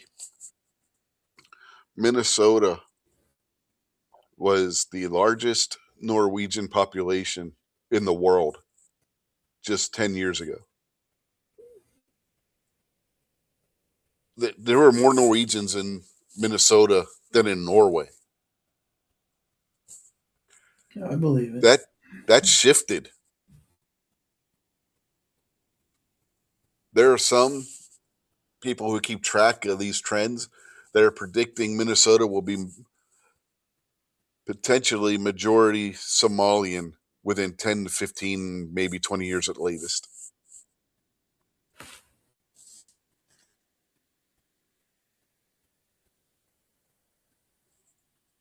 Yeah, Mr. Bob's out there. He snuck in at some point. I don't know. We've given several dozen of them a plane ride home. So yeah, but there's still several more that are still here. But Mr. Bob brings up, in addition to the Louisiana Purchase, Alaska, Seward's Folly. So, yeah. That was a Russian territory. So, yeah, it's not like... Yeah, okay, guys, we can keep going on with the territorial purchases. The point was made. Don't have to keep bringing up more of them.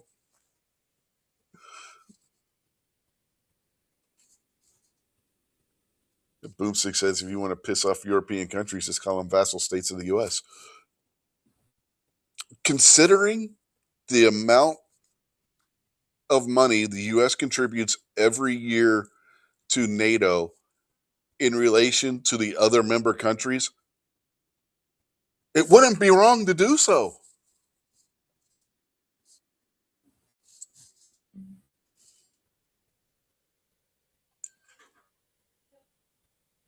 Yeah.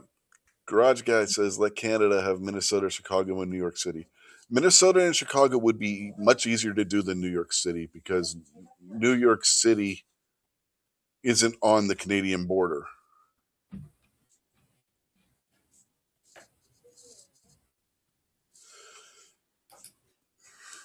You would have to give up all of New York State and New England to make that one work.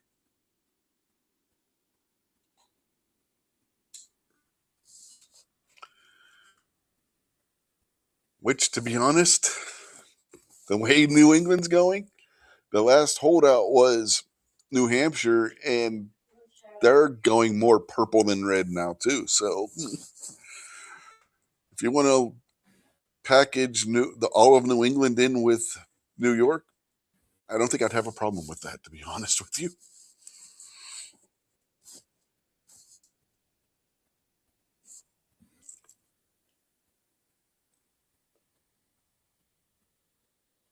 I mean, you'd be giving up some very historically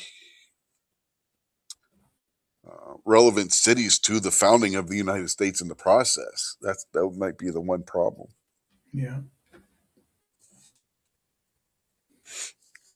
Like Boston, for example, and Lexington and Concord and all that good stuff.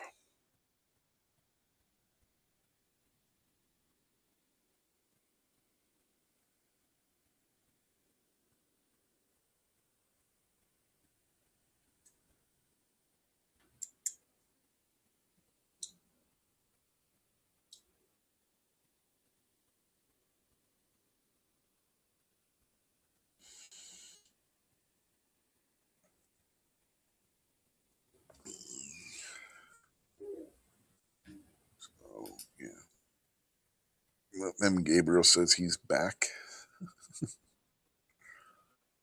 But yeah, it's be an interesting dynamic to see what happens. I forget who it was saying about how Canada would be completely surrounded by the United States if we bought Greenland. Yeah. It's not exactly true, because Canada does have a large Pacific coast. Then you have the entirety of Hudson Bay, which opens into the Arctic Circle. But it almost would.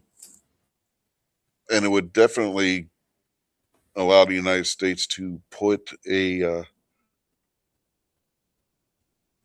military installation on Greenland that could better monitor the North Atlantic. So there are strategic reasons for the United States to take over Greenland that would benefit Denmark as well, which is one of the things that they said that they were talking about in their meetings. But how besides monetarily, how this would benefit Denmark.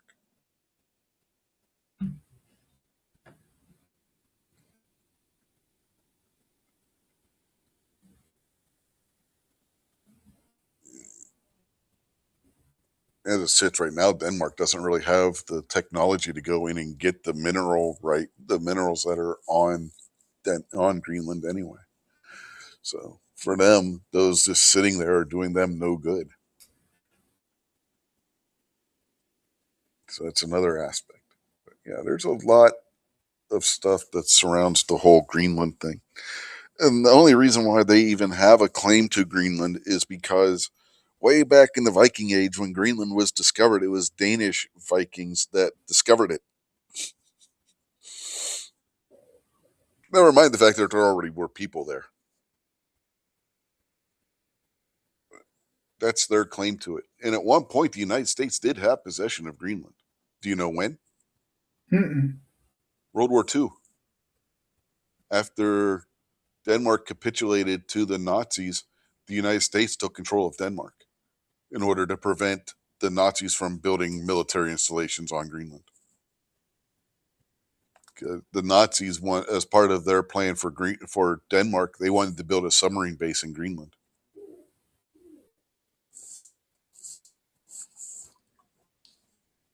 On the southern tip.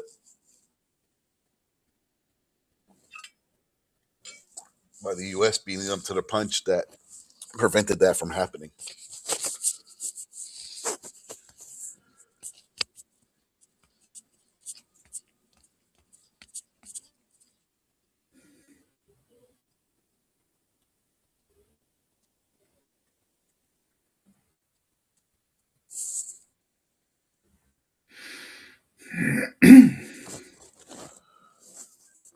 There's that whole situation, which is basically what Trump wants to do now. He wants to put air assets and naval assets on Greenland, which makes sense. Like I said, if you got to patrol the North Atlantic like we are basically treaty bound to do, having a permanent port of call in the North Atlantic wouldn't be a bad idea.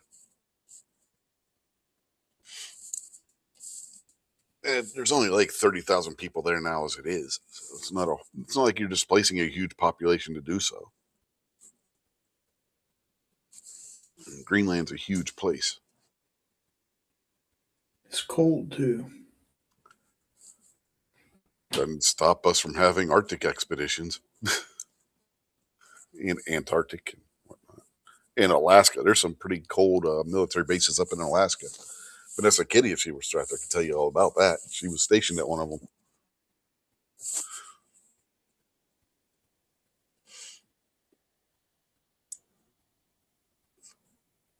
Falcon Rumble says more people went to the football game. He's not wrong. I'd say anything Soldier Field holds more.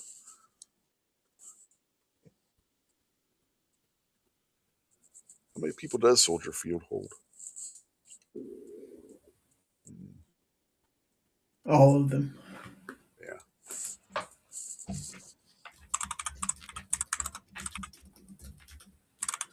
61,500. So twice as many. Yeah. Soldier Field holds more than twice the population of Greenland. If the 30,000 estimate is correct. Let's see. By the way, Grim Reaper Reviews is out there. That's Justin Green, by the way. Rebranded. He rebranded himself, huh? He did. He reinvented himself. See, I don't know who, according to the World Bank, take it for what it's worth, the population of Greenland is 56,000. That's still less than what Soldier Field holds. Falcon Rumble's not wrong. More people were probably at the football game than live on Greenland.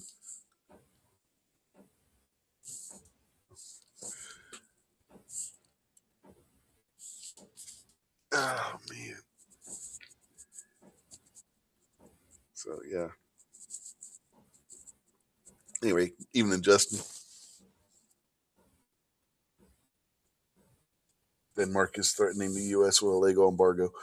Well, funny you should mention that. The U.S., in retaliation for the 9 countries that have sent 1 soldier each to Greenland, has invoked a 10% 10% tariff on all goods from those countries. If they don't change their tune by June, that goes up to a 25% embargo. Or not tariff, not embargo. So, yeah. Trump's like, oh, you want to send 1 soldier? Fine. Here's a 10% tariff for you, a 10% tariff for you, and a 10% tariff for you. Tariffs for everybody.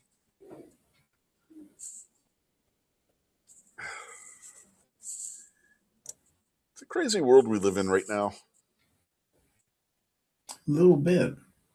Yeah.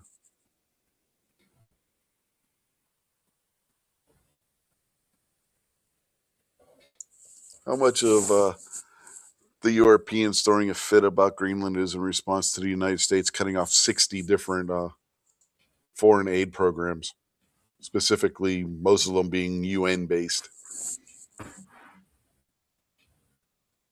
You know about that, right? Hadn't heard. Yeah, this happened like a week and a half ago. Trump pulled funding from multiple different programs and withdrew U.S. membership in these agencies, most of them dealing with environmental shit or international law. It's kind of funny going through the list of them. And the vast majority of them are UN based. Some of them aren't. Some of them are European agencies outside of the UN, but most of them are UN. Yeah, there was a list of 60, and some were UN joint projects with different countries. Some of them were in Africa too. I remember that too. Yeah, I don't remember the whole list. Could probably find it if I bothered to search for it. But yeah, it was rather interesting. I don't feel like reading off 60 different names of agencies that were cut off or had the U.S. withdraw from, or actually both in most cases. But yeah, that couldn't have made them all happy. Justin says we need to send the Eagle Scouts to Greenland. I don't know, man. The Boy Scouts have gotten pretty wimpy lately anymore too.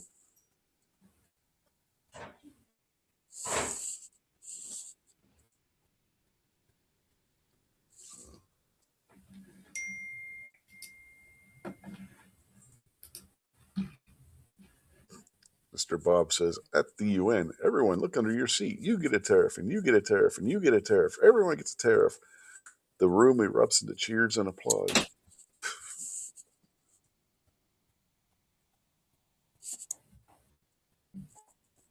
I love how China tried putting a tariff on the U.S. and quickly reconsidered their doing so and pulled it.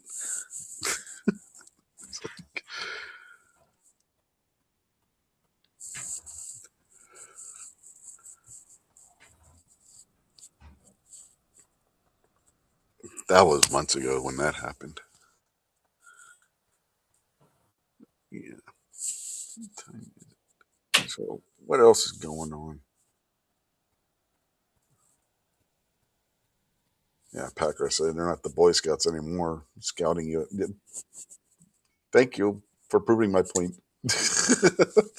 I'm well aware. They were starting to let girls in, and the Girl Scouts sued them. It's like, hey, that's our racket.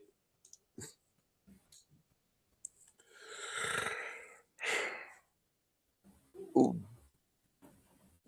Do you see what the AFC Championship game is going to be? You still there? Yeah. Yeah, I'm here. Okay. It's going to be a Denver hosting New England, but it's not all peaches and cream for Denver. No, they're going to be starting a quarterback that hasn't started a game since 2023, I believe. Yeah. Well, Bell Nix missed some games this season. Don't know who they had in quarterback, but yeah, he's done. Broke his ankle yesterday. Yep.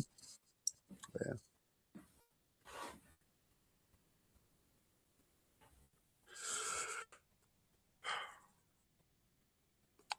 There have been a lot of leg injuries in the playoffs this year. And ankle injuries. And it wasn't even a particularly violent play that he hurt himself on. No. Well, they didn't even realize he was hurt until after the game. It was what? Halftime of the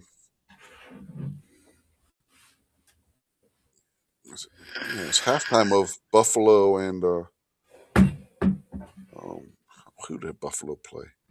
Oh, they played the Patriots. Yeah, it was halftime during that game when they announced that he was injured, wasn't it?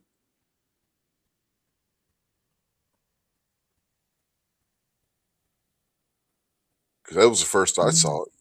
Because it wasn't in the pre-show. I was watching the second game and I was looking at X and they were talking about it. It's like, I don't remember him breaking his ankle. Yeah. I thought it was a joke. Yeah. The second game during the halftime show was the first time I saw it. It was like, wow.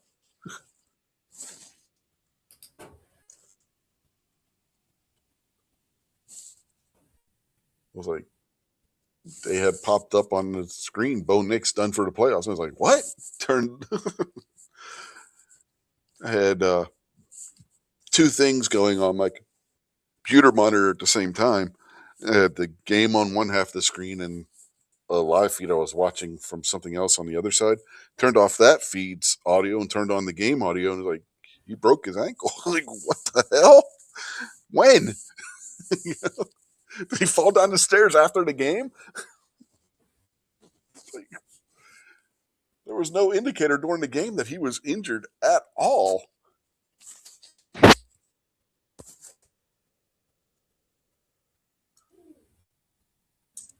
That would have been the San Francisco Seahawks game where they put the score up. That's what, or put up the injury at halftime. That's what game it was. Well, how about that? The 49ers finally had their injury woes catch up to them, didn't they? 41-6.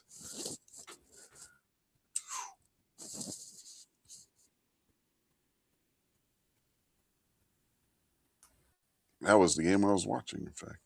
Damn. Yeah. The other game was today.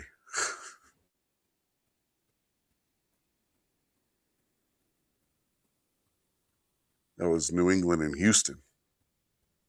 New England Buffalo was last weekend, wasn't it?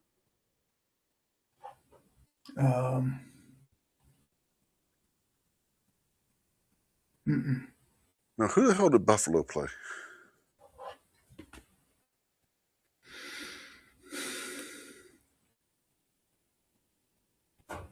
Make me look now. I can't remember last week's games. Going back, let's see. Last week, Buffalo and Denver. Buffalo played Jacksonville last week. Yeah, they played Denver this week. Yeah. That's what it was. Buffalo played Denver and lost. Denver survived that game. Well, unfortunately, my prediction for the Super Bowl is going to be Patriots and the Seahawks. The Patriots are going to go into Denver and win next week. I want to count out Denver's defense. It's going to be an interesting game. And the elevation, too. The elevation can play havoc. It just isn't much New England doesn't do well. This first time I saw them play this year, it's like, wow. This brings to mind some of the old teams they had. Well, the Steelers beat New England this year. Well, anybody can lose a game or two. Yeah. The Chiefs beat 6 people. I don't know how. Well, 2 of them were the Raiders. No, we lost to the Raiders in the last game. Oh, man, that makes it even worse. Yeah, we split with the Raiders this year. So you were one of the Raiders' 2 wins. Uh-huh.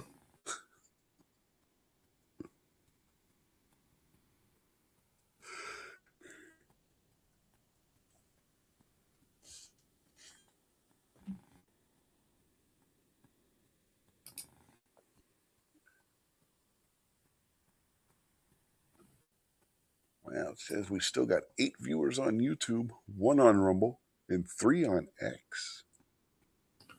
It just goes to show a lot of people don't have to work tomorrow because of the holiday.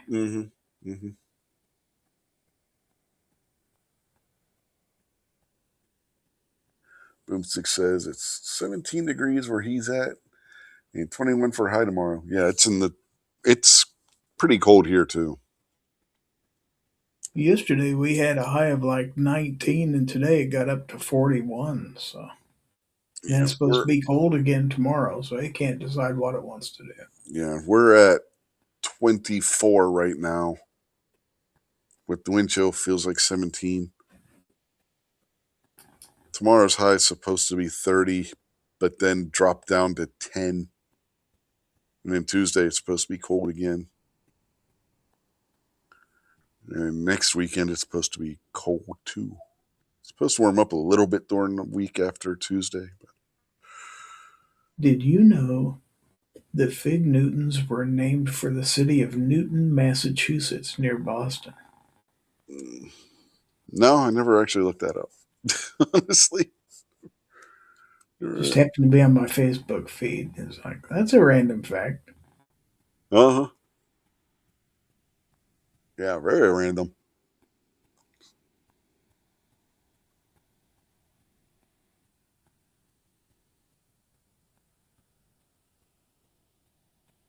Now, that was the Android phone temperature weather app thing. Google, which is the same damn thing, is saying that tomorrow we are going to have a low of 9 degrees and not hit 30. So who knows?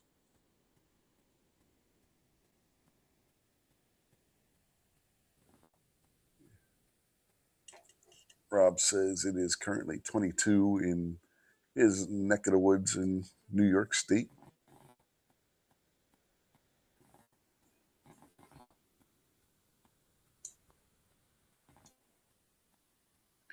Vulcan Rumble says, take a good long look at the idiots in our government. Remember, he's in Cape Cod, south of Boston.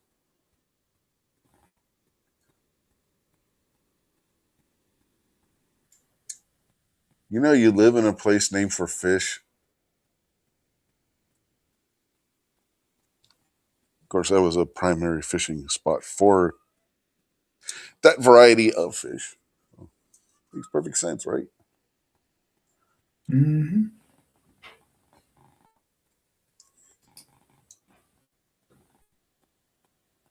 My hometown was named for 2 prime ministers of England.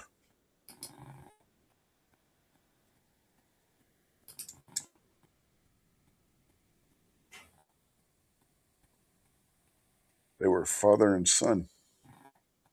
William Pitt 1 and William Pitt 2.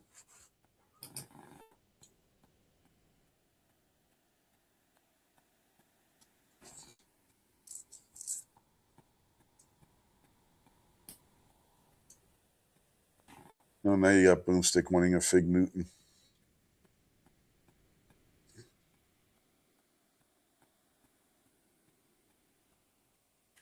He says no, they named the fish in honor of them. Okay, that'll work too, I guess. Justin saying 9 and feels like negative 13 in Iowa. Well, that's because you just got wide open spaces and nothing to block the wind.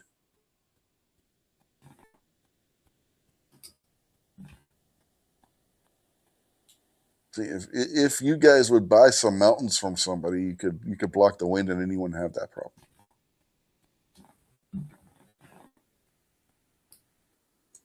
Not that we don't get nasty wind chills here,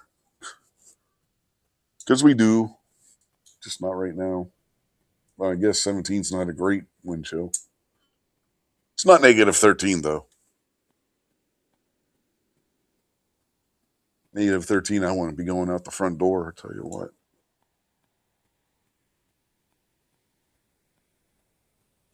I'd step out on the porch and my neck would start hurting so bad from that.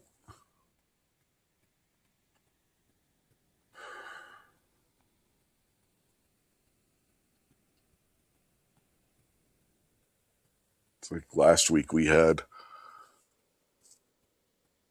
teens with the wind chill in single digits. Amy's like, take the dog out. I was like, are you out of your goddamn mind? You take the dog out. It's your dog.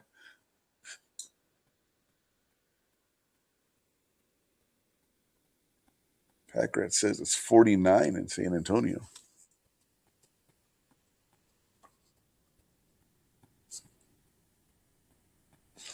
Well, Pack Rat's the hot spot right now.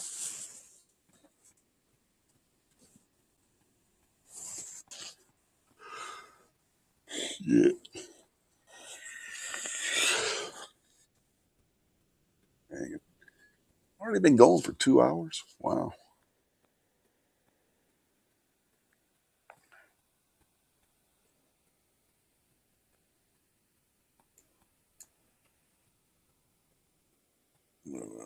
Yeah. When I said Denver survived Buffalo, there were some interesting officiating calls on that game. Mm-hmm. Particularly towards the end in overtime. Back-to-back pass interference calls that the rest of the game they were just letting go.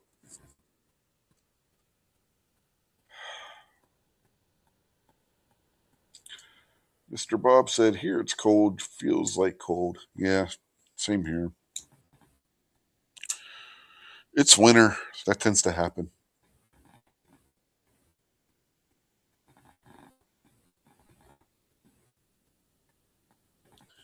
Yeah, my daughter and I were talking about weather stuff earlier. It's like most people don't realize that we're on the same latitude line as Spain. They think that they don't realize we get the same kind of weather Spain gets in parts. They people think we're directly across from England, and we're not. Mm-hmm. England's actually farther north. Yeah.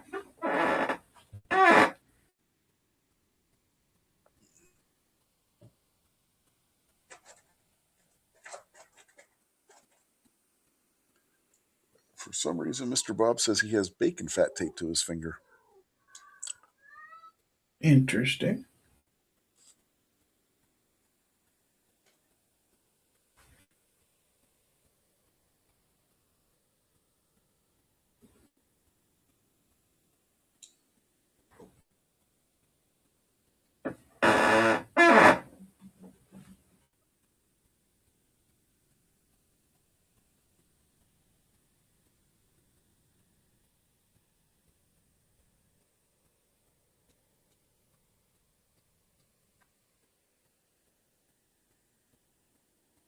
Yeah,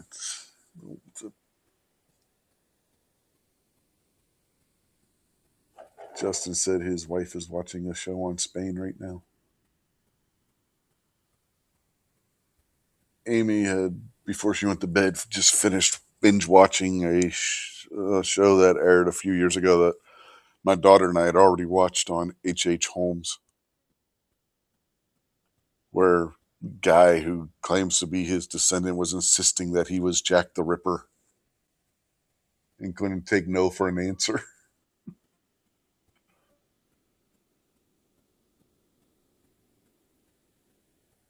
Yeah, Rob said all this talk about cold got him making hot chocolate and marshmallows.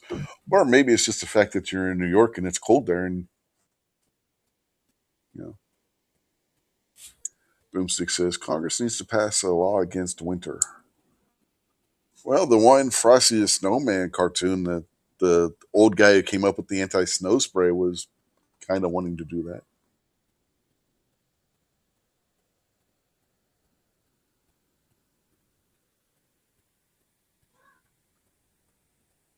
Oh, he says that it's a home remedy. The bacon fat is supposed to draw a splinter out of his finger overnight. Trying this instead of digging out with a needle, that hurts. Splinters suck.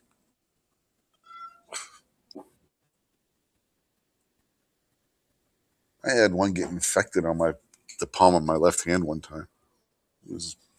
That hurt like a son of a bitch.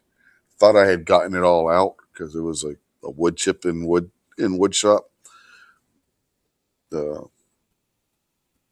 Thought it got it all out, and it obviously didn't. A piece of it broke off down inside, and overnight it got infected. It looked like a giant zit on my palm. It hurt like hell. Had to go to the emergency room and They lanced it and got the little piece of wood that was stuck in my hand out. Couldn't twirl a rifle for a few days.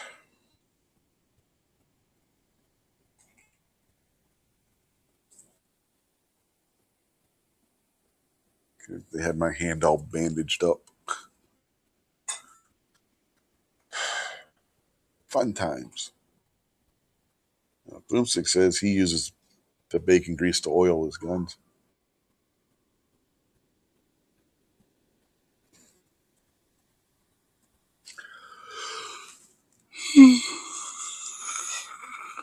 God, I can't quit yawning now. I didn't have much sleep last night. So it tends to happen. What was I doing? I went to click on one thing and I clicked on the other. Notification on X about what?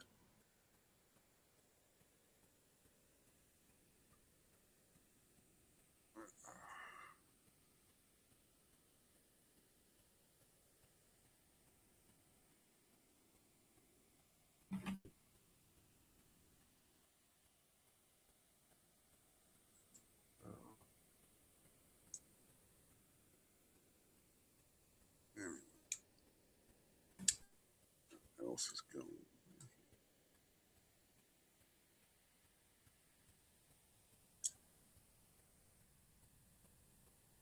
Rob says it sucks, but not as much as medical bill does or the time it takes. In reference to,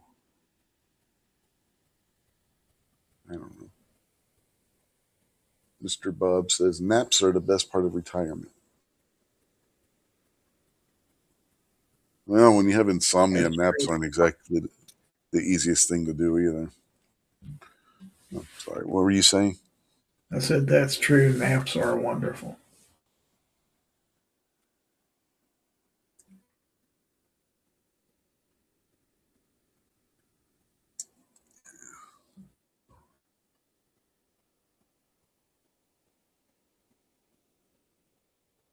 Anyway, going back to the Greenland thing, because I don't know if you were here when I was saying they're projecting Greenland will be part of the United States either by late summer or by latest at the end of 2026. Like, yeah, I'm gonna wait to see what happens there.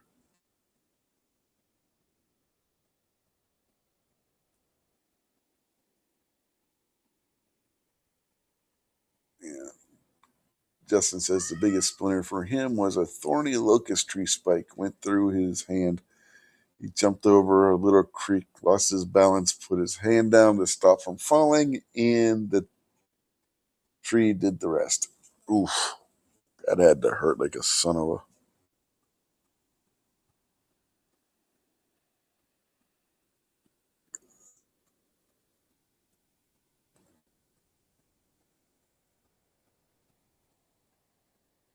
Yeah. Rob says just ask the wife to smack you with a hammer. Yeah, I don't think that'll work very well. Might not wake back up again. Plus, no one hurt you. Smack me on the foot.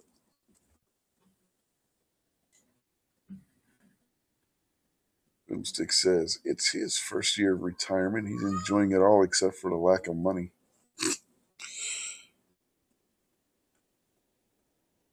Yeah, that could be a problem.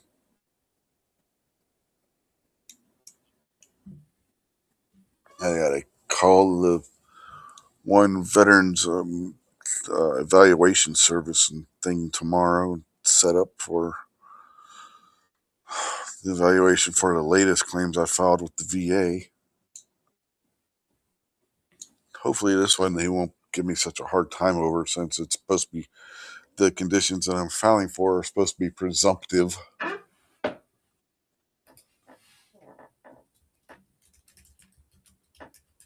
Meaning they figure that veterans are going to come down with them.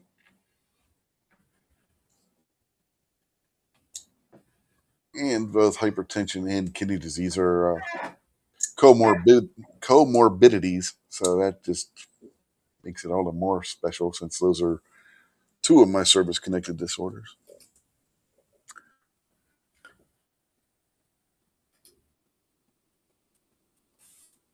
Don't forget for our friends that are in Vegas for SHOT Show, Range Day, Industry Day at the Range is tomorrow in Boulder City, Nevada. Right now, the weather doesn't look half bad there. Yeah. We'll see. It'd be nice. It's horrible. It'd be nice if they had some kind of range day associated with the Great American Outdoor Show. They did the one year. Who was it? The company that used to be STI. Shit. Can't think what the hell they changed their name to right now. Oh, Staccato. They did a range day in Harrisburg at a indoor range. But that's been the closest that Great American Outdoor Show's ever had to a range day. Which is understandable since you're talking about Harrisburg, Pennsylvania in the middle of February. Not exactly the warmest month of the year.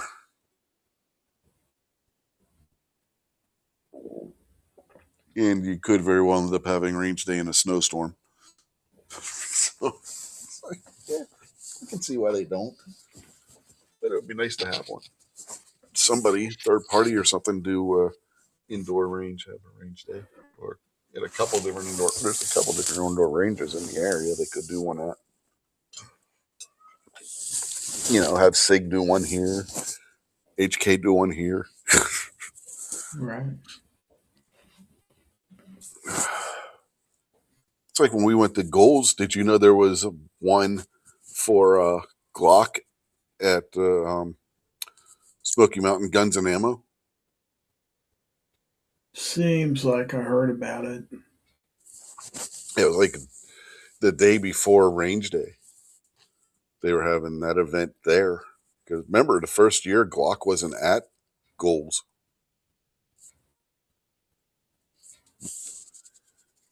All I remember is that range day, I believe, got rained out.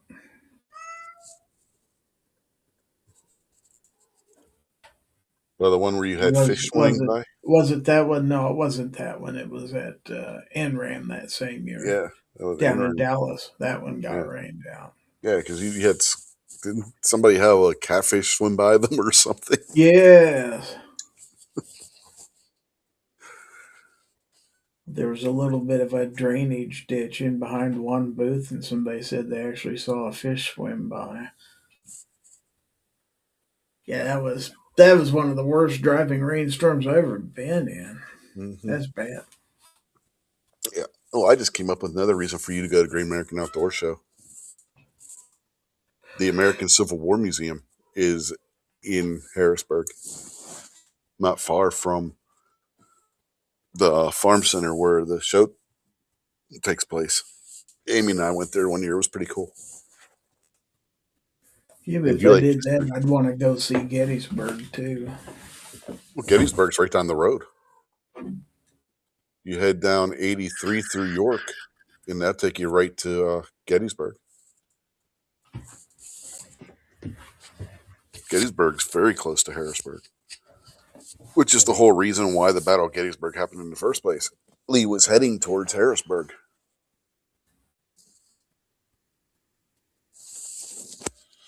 Because he wanted to capture the U.S. Congress, because Congress was actually not in session in Washington. They were in session in Harrisburg at the PA State Capitol building.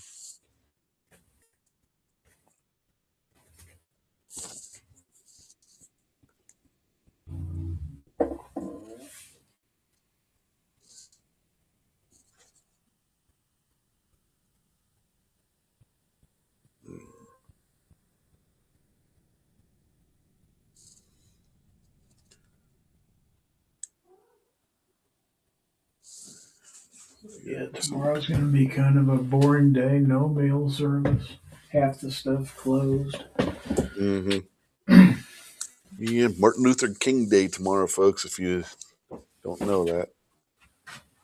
I didn't get chased by a ghost. Amy got attacked by something. What's that? Rob brings up that I got chased by a ghost at Gettysburg. No, I didn't get chased. Amy got attacked. Yeah, Rob says place is no joke. No, it's not. There's some crazy stuff that we saw when we were at Gettysburg. There was also the shadow soldier that she said she saw in the corner of her eye. And I was like, yeah, it was over there, right? And she's like, no, it was over here. So, well, she's seeing one in one spot. I'm seeing something else in another spot. So, yeah, I mean, it was crazy. But that wasn't the day she got attacked. That was a different spot in the battleground. But yeah, Gettysburg. And it's not just the battleground. People see shit in the city too, because there were battle sites that were actually within the city of Gettysburg. There's a woman whose house is still there. She was killed while doing her chores in the kitchen by a stray musket ball from a skirmish between Union and Confederate troops. You can take a tour of her house, and they left the musket balls and stuff are still there, and the walls and everything.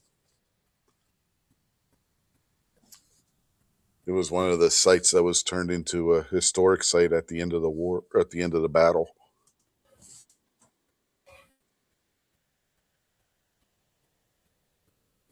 Yeah, crazy stuff. Crazy stuff goes on in Gettysburg.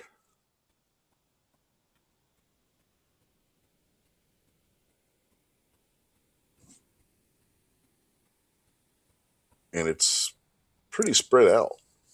You got some spots where it's close together, like in the main battlefield, but on the outskirts of Gettysburg, before you even get to the part where the actual battlefield itself is, there's all kinds of stuff where different little skirmishes over train railways and stuff were at.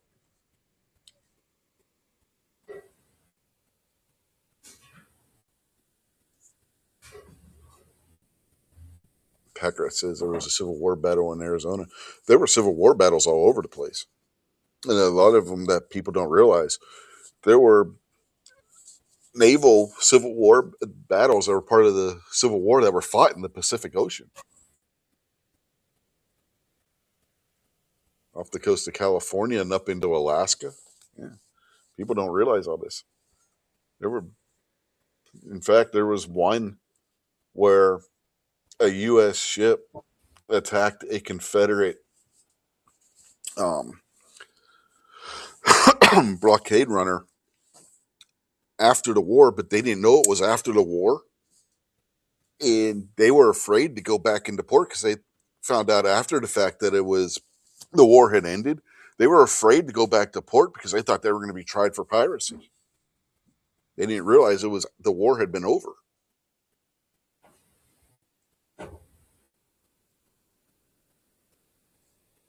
And it wasn't like today. You didn't have radio.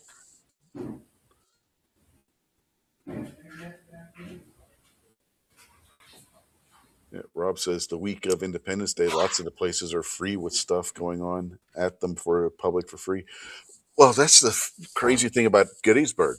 The Battle of Gettysburg was July 1st, 2nd, and 3rd in 1863. The 4th of July celebration that year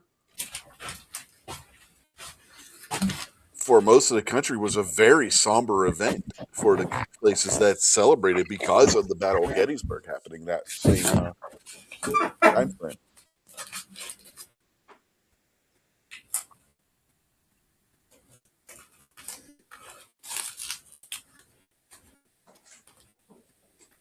There's going to be a lot of probably cool stuff going on this year with the 250th anniversary celebration. Probably not in Minneapolis, though. No, probably not Minneapolis. I think that would be a pretty safe bet there.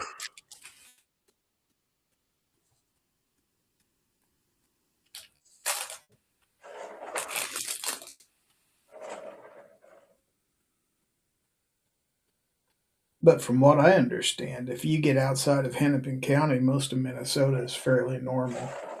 Mm-hmm. It's just like everywhere else. You get outside of Philadelphia and maybe Pittsburgh, Pennsylvania is pretty red.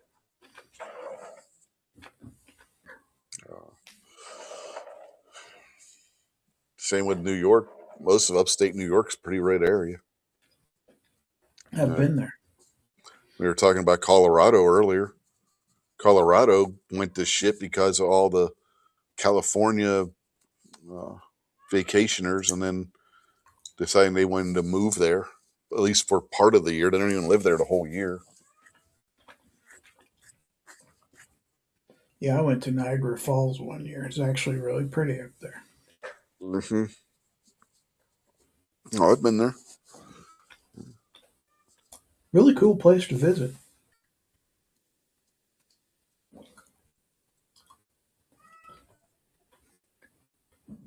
Who got more? Falcon Rumble says, "Congratulations, you got the reward for making more noise than the cat did." Who did? Me or Gary? And so I was in rattling a pan for a few minutes there because I made some soup earlier and I was putting it away. So It might have been the cat anyway, because the little shit's playing with her little ball toy she has.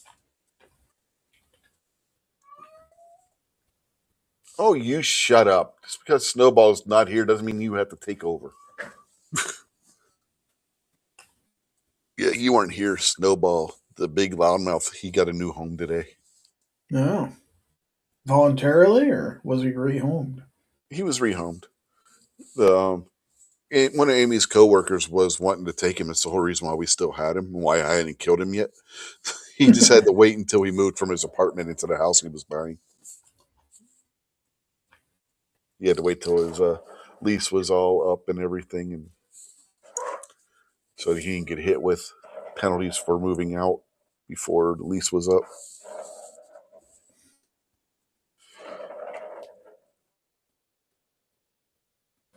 They said Jasmine Crockett is going to drop out of the race. The race for what? Her district is gone. Oh, that's right. She was trying to run for Senate, wasn't she?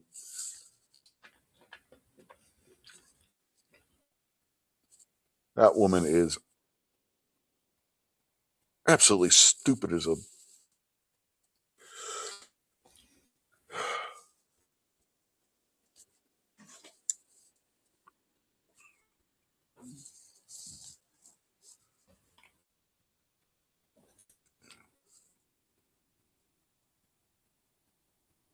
Yeah, but Rob's talking about the museums and the free concerts. Yeah. Like, if you're driving to Harrisburg, you got to stop in Pittsburgh and look at the Fort Pitt Museum, too. Guys, that's a cool place. If you've never been, I don't know if you've ever been there or not. Never been to Pittsburgh. I've only been to Pennsylvania once in my life. Oh, well, see, you drive up, you go through Western PA on my way to Niagara Falls. Yeah, you go through Pittsburgh to get to Harrisburg. So. Yes, you can stop at Carnegie Museum and Fort Pitt Museum, which you could do. You could actually, from Harrisburg, depending if you're driving or not, or if you're flying, you could. But if you're driving, you go from Harrisburg down to Gettysburg, then take 30 from Gettysburg to Pittsburgh, and you could check out a bunch of different museums and stuff along the way. Just need some rich gal to go with me. Mm-hmm. Any of them out in the audience? Guess not.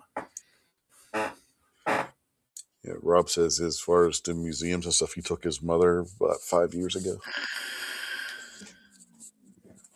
Yeah, there's some really cool museums in that area, because you get the Civil War Museum in Harrisburg, and then Pittsburgh, the Fort Pitt Museum. That's all American Revolution and before, about that area. It's really cool, and they still got a build part of Fort Pitt standing there that they turned.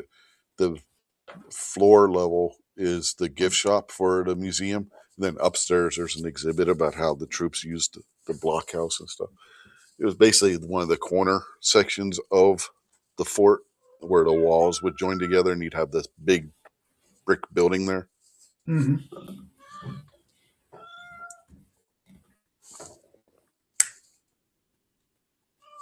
But yeah, it's pretty cool. Yeah.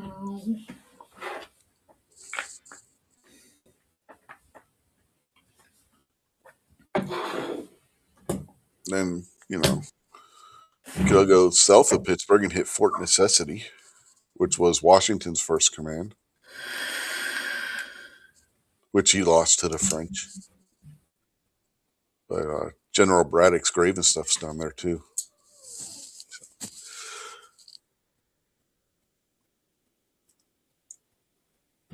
Kind of cool. Cool.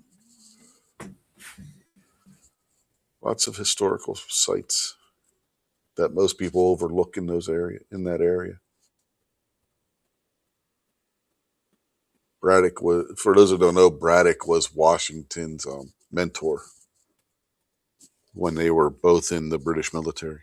Braddock was killed during the French Indian War, and Washington essentially got saddled with Braddock's command because there was nobody left to take command of it.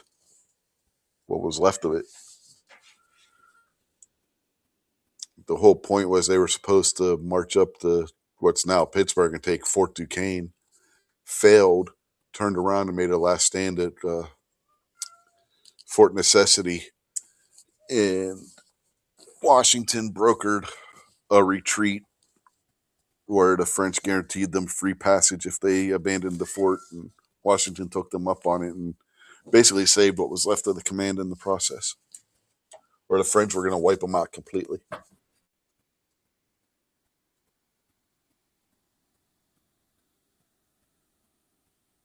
The building that housed Washington's command outside of the fort is still there. It was an old roadway tavern inn kind of building place. You know what I'm talking about? Mm-hmm. You know, what the old way stops that people would use when traveling between places. Yeah. It's still there.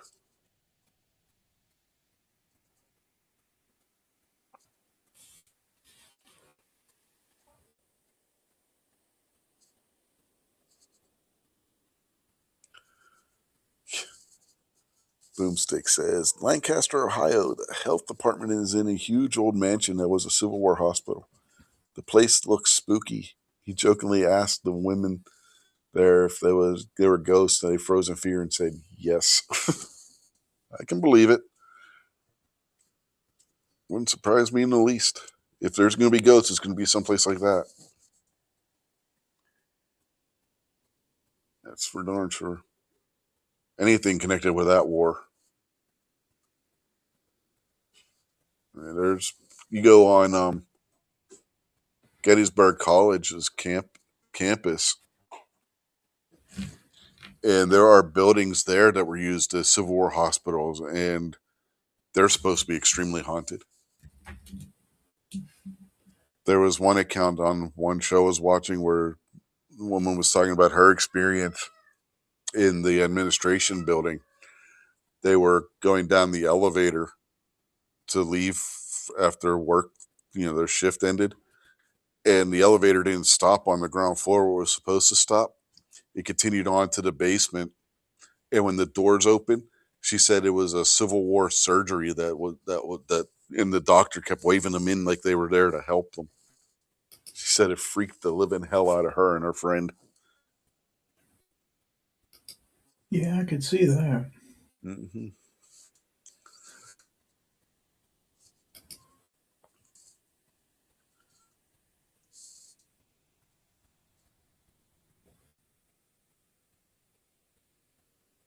Yeah, that would definitely be enough to do it. Like, get me the fuck out of here. I don't know what this is, and I don't want to find out.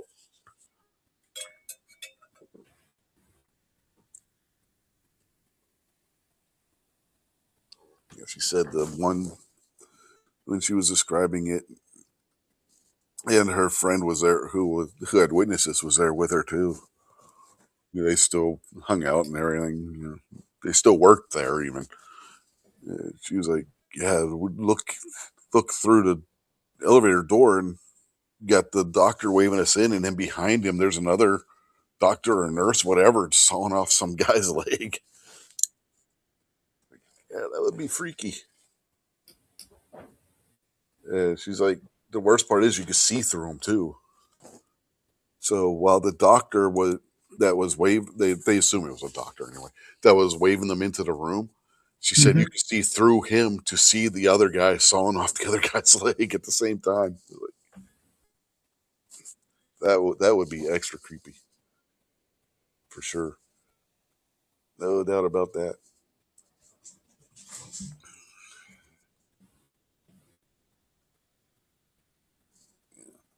Crazy stuff out there. Crazy stuff.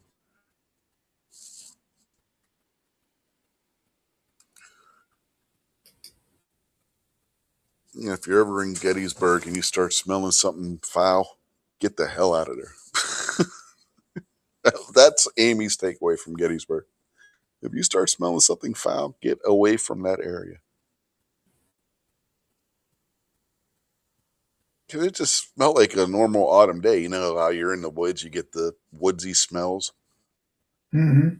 But then all of a sudden there was just this putrid, rank. I don't even know how to describe it. It smelled evil. You know what I mean?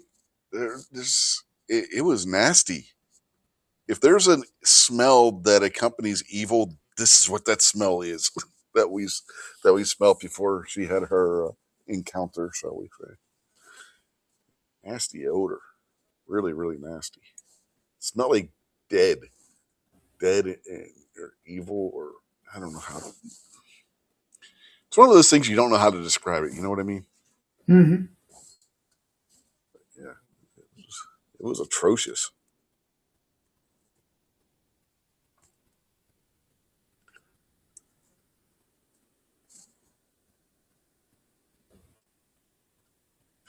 Yeah, Rob says his mother downloaded a bunch of ghost detectors apps on her phone, and it got so bad it almost impossible to use the phone without ads popping up. Had the factory reset the phone.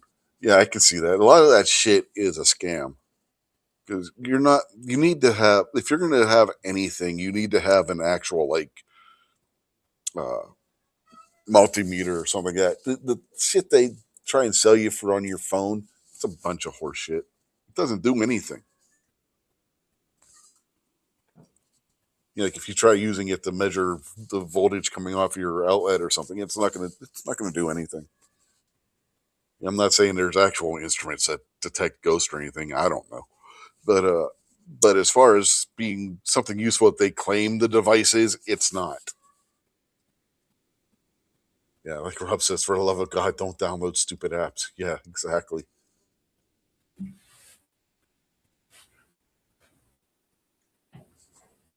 Packrat said his aunt and uncle went to Poland a few years ago, and they said they went to Auschwitz and said you could feel the evil. Yeah.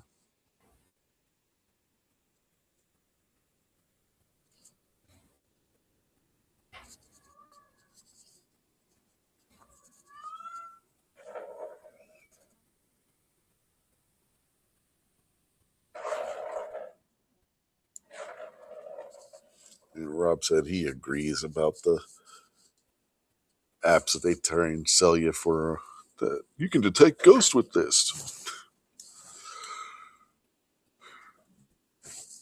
Now, if you're looking for a voice recorder to try and get what they call the ghost voices that you catch that you can't hear, but you can use something like that for that. But for like the ones where they're saying they have this meter or something that detects ectoplasmic activity or whatever, it's a bunch of horse shit.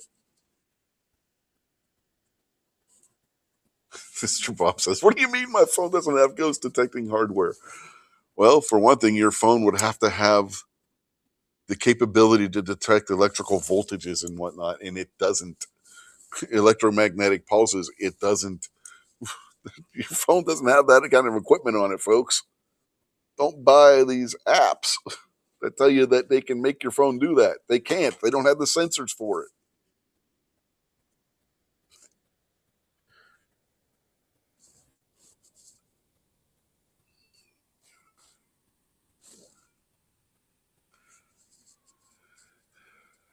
It's a scam. Why? Because they know how popular these ghost hunting shows and stuff have been over the years. That they just want to make a quick buck, and most of them aren't even based in this country.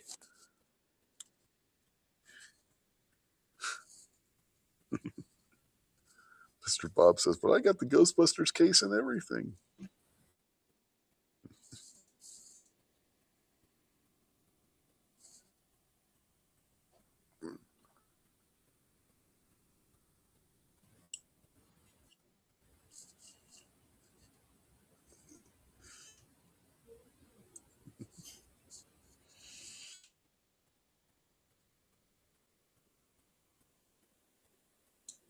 Mr. Bob says he's holding low-hanging fruit.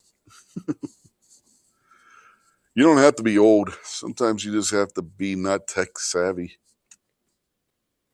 I've known old people that get taken in by the people that aren't old that get taken in by these kind of scams. So we can turn your computer into a master mechanic.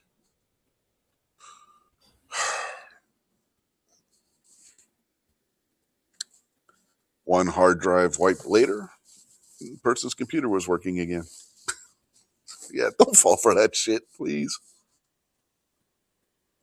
Whether it's your phone, your computer, whatever, don't buy into all that shit. Save yourself a headache.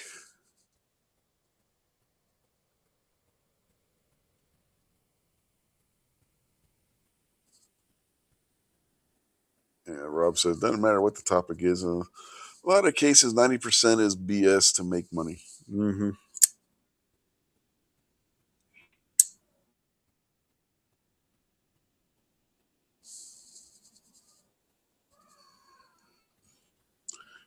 Mr. Bob says, I tried that. The computers kept dropping the wrench.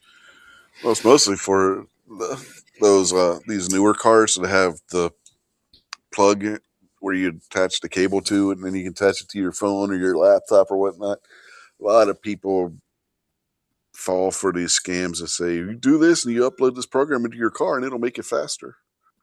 Don't buy those.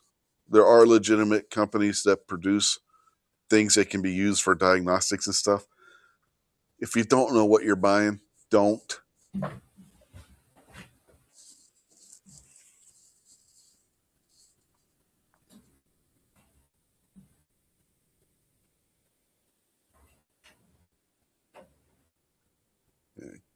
Packrat says he likes some of those ghost shows, but some of them are just way out there, like Zach Baggins. Yeah, I've watched some of them over the years. They can be entertaining, if nothing else. And the ones that go through and they tell the story of the site and everything are, cool for a historical perspective and whatnot. But some of those things are utter horseshit. Complete and total. There's one that got caught actually staging,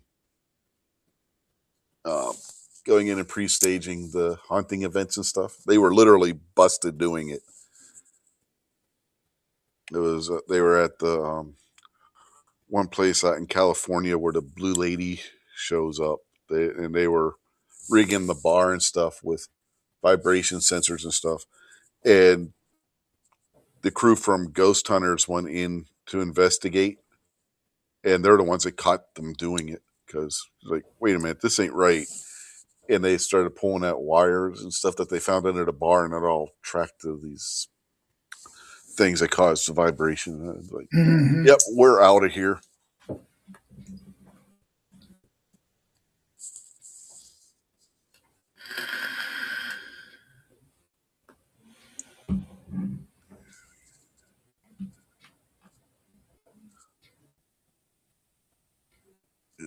The people that owned the place were trying to drum up business by saying the place was haunted, and thought that if they got one of the top 8 people on TV that go in and look at these houses and stuff, that, free publicity and all this, and bit them in the ass.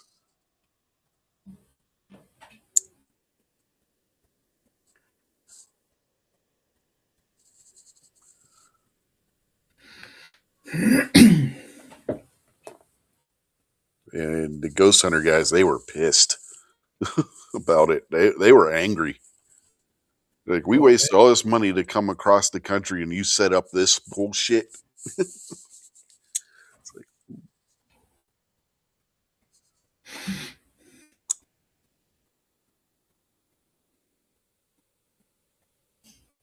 now, Rob, what you saw was a guy in a ghillie suit that you and your lady were drunk on your four-wheeler, and you gave them a bag of Lay's potato chips. Come on, we've already come to that. We've already solved that mystery. Remember that, right, Gary? Mm-hmm. That was back when Kingpin was around still.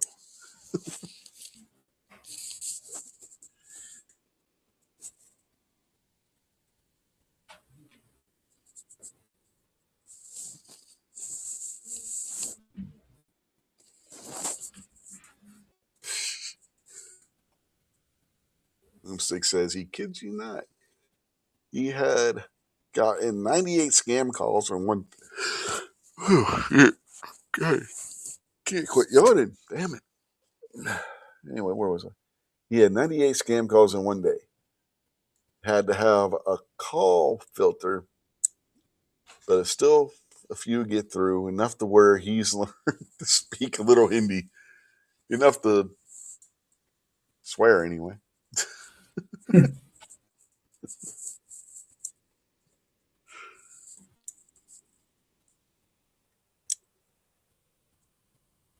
Rob says, we weren't drunk.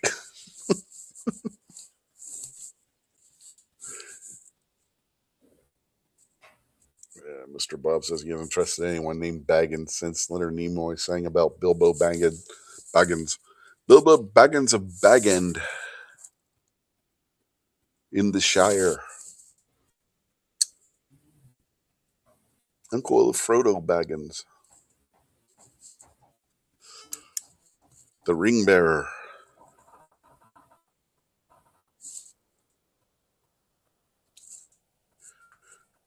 I've seen Lord of the Rings and read the books a few times.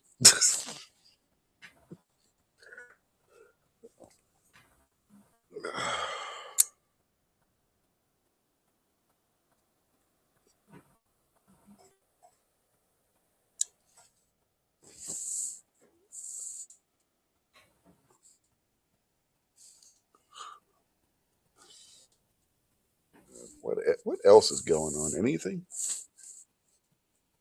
Not that I know. I don't know. Probably going to be wrapping this up in a few minutes anyway. But let me see. Let me check my headlines. See what we got. Mob storms Minnesota church. You already talked about that. And the federal government's investigating the idiots that did, including Don Lemon. Disrupted the church service, scared parishioners away.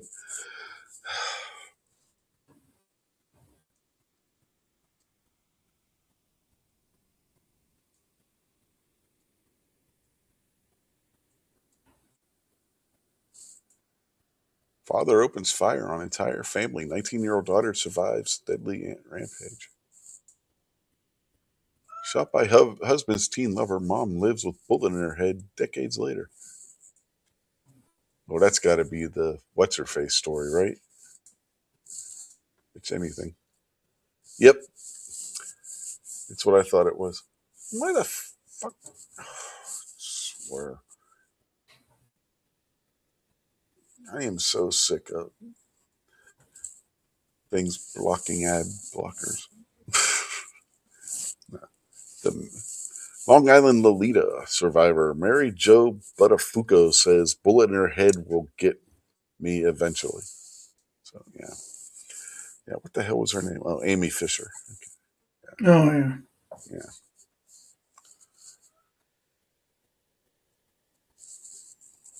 Yep. Yeah. She's now 70 and a grandmother. The wife, not Amy Fisher.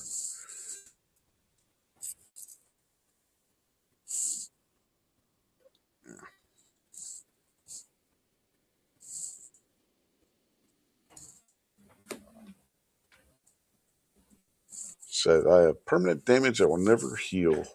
Lost hearing in her right ear, and facial paralysis and problems with her esophagus. She only has one carotid artery, so faces vascular issues as well. And somehow that bitch is out of prison for that. Shot her, tried to kill her, and didn't. You'd think she would have got a life sentence or something. But no.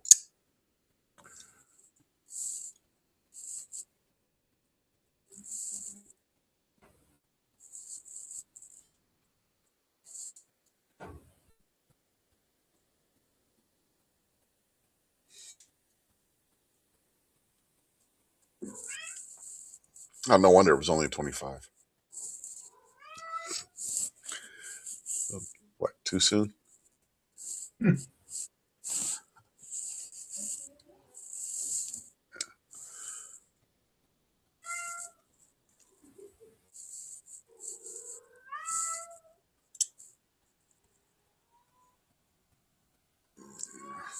Still think she would have got a longer sentence than what she did. She got off easy.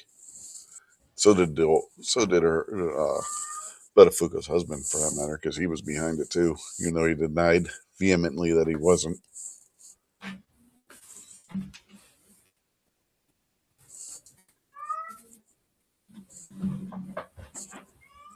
Fisher pled guilty to first-degree assault and got 5 to 15 years. She served 7. Tried killing somebody and only got 7 years. What's wrong with that picture?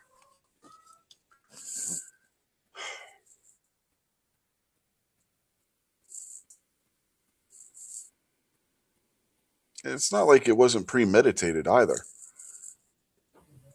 She was trying to kill her boyfriend's wife, or who she thought was her boyfriend, the guy she was sleeping with. And what'd she get? 5 to 15 and only served 7.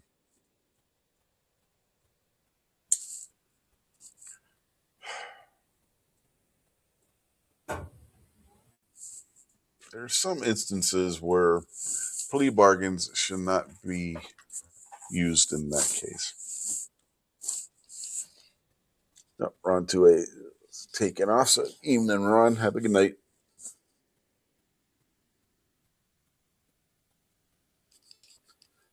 Yeah, Packrat says the scam calls he loves are the ones from supposed insurance companies. When you ask for their broker number, they hang up quick. Well, Anthem, the parent company of Blue Cross Blue Shield, is supposed to be having issues where some people stole data or something, and they're having people are mimicking them calling and telling people that they need to pay for their policies and stuff. So if you get a call that comes directly from Anthem, or is spoofed as being Anthem, ignore it. If you have Blue Cross Blue Shield, only answer the phone if it comes up as Blue Cross Blue Shield, is what they're telling people to do.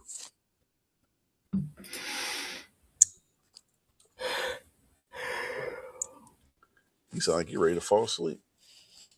Yeah, I don't know why. I don't know. It's going on midnight here. No.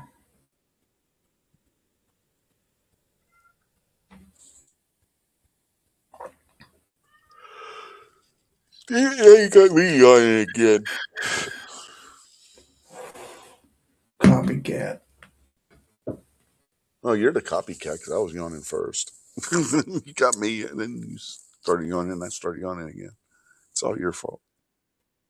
No matter what. It's my fault. No, it's Night Strike's fault. Remember, everything's Night Strike's That's true.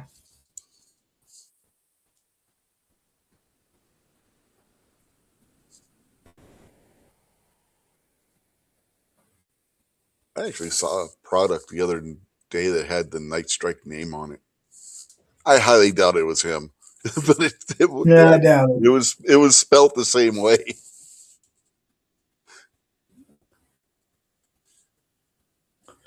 Packrat said he gets a lot of Medicare calls. Yeah, I do too. Have had, well, not as many now as I did when I first turned 65. Oh my gosh. Yeah. People with a foreign accent who claim to be representing Medicare. I'm like, no, you're not. Medicare doesn't just call people out of the blue. No.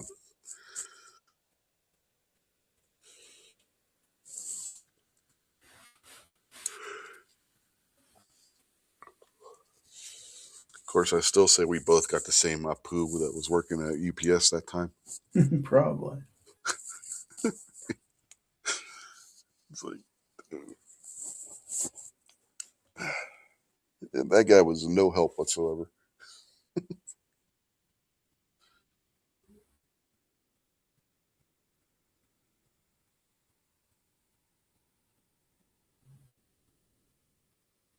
So I guess we can start wrapping this up. What do you got coming up? And well, my show will be as usual tomorrow night, Monday night at 9 o'clock p.m. Central. We'll talk about something. No holidays are going to stop me from doing my show. So that's it for my channel members. Of course, we'll be doing our regular thing on Wednesday night at 8:30 p.m. on my channel. So I appreciate you having me as always. Yeah, no knife videos or anything this week? Maybe. If I get around to doing them. I know how that goes. I was going to do one on that DeSantis holster, but I stopped using it because it just was getting to be where that thing wasn't comfortable.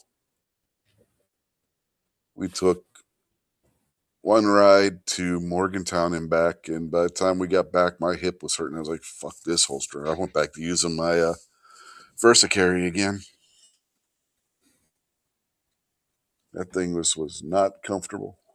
So if you're wondering why that video was never released, that video was never recorded because I decided to screw this thing. So anyway, Packrat said he's not 65 yet. Well, no, but you're old. So my grandparents started getting mail about Medicare as soon as they turned 60. So, but yeah, if you're getting a Medicare call and it's somebody who sounds like they're in India, that's not actually Medicare, which I think is what you were getting at. Mm-hmm. And I think the AARP gave up on trying to get me to sign up because they stopped sending me stuff.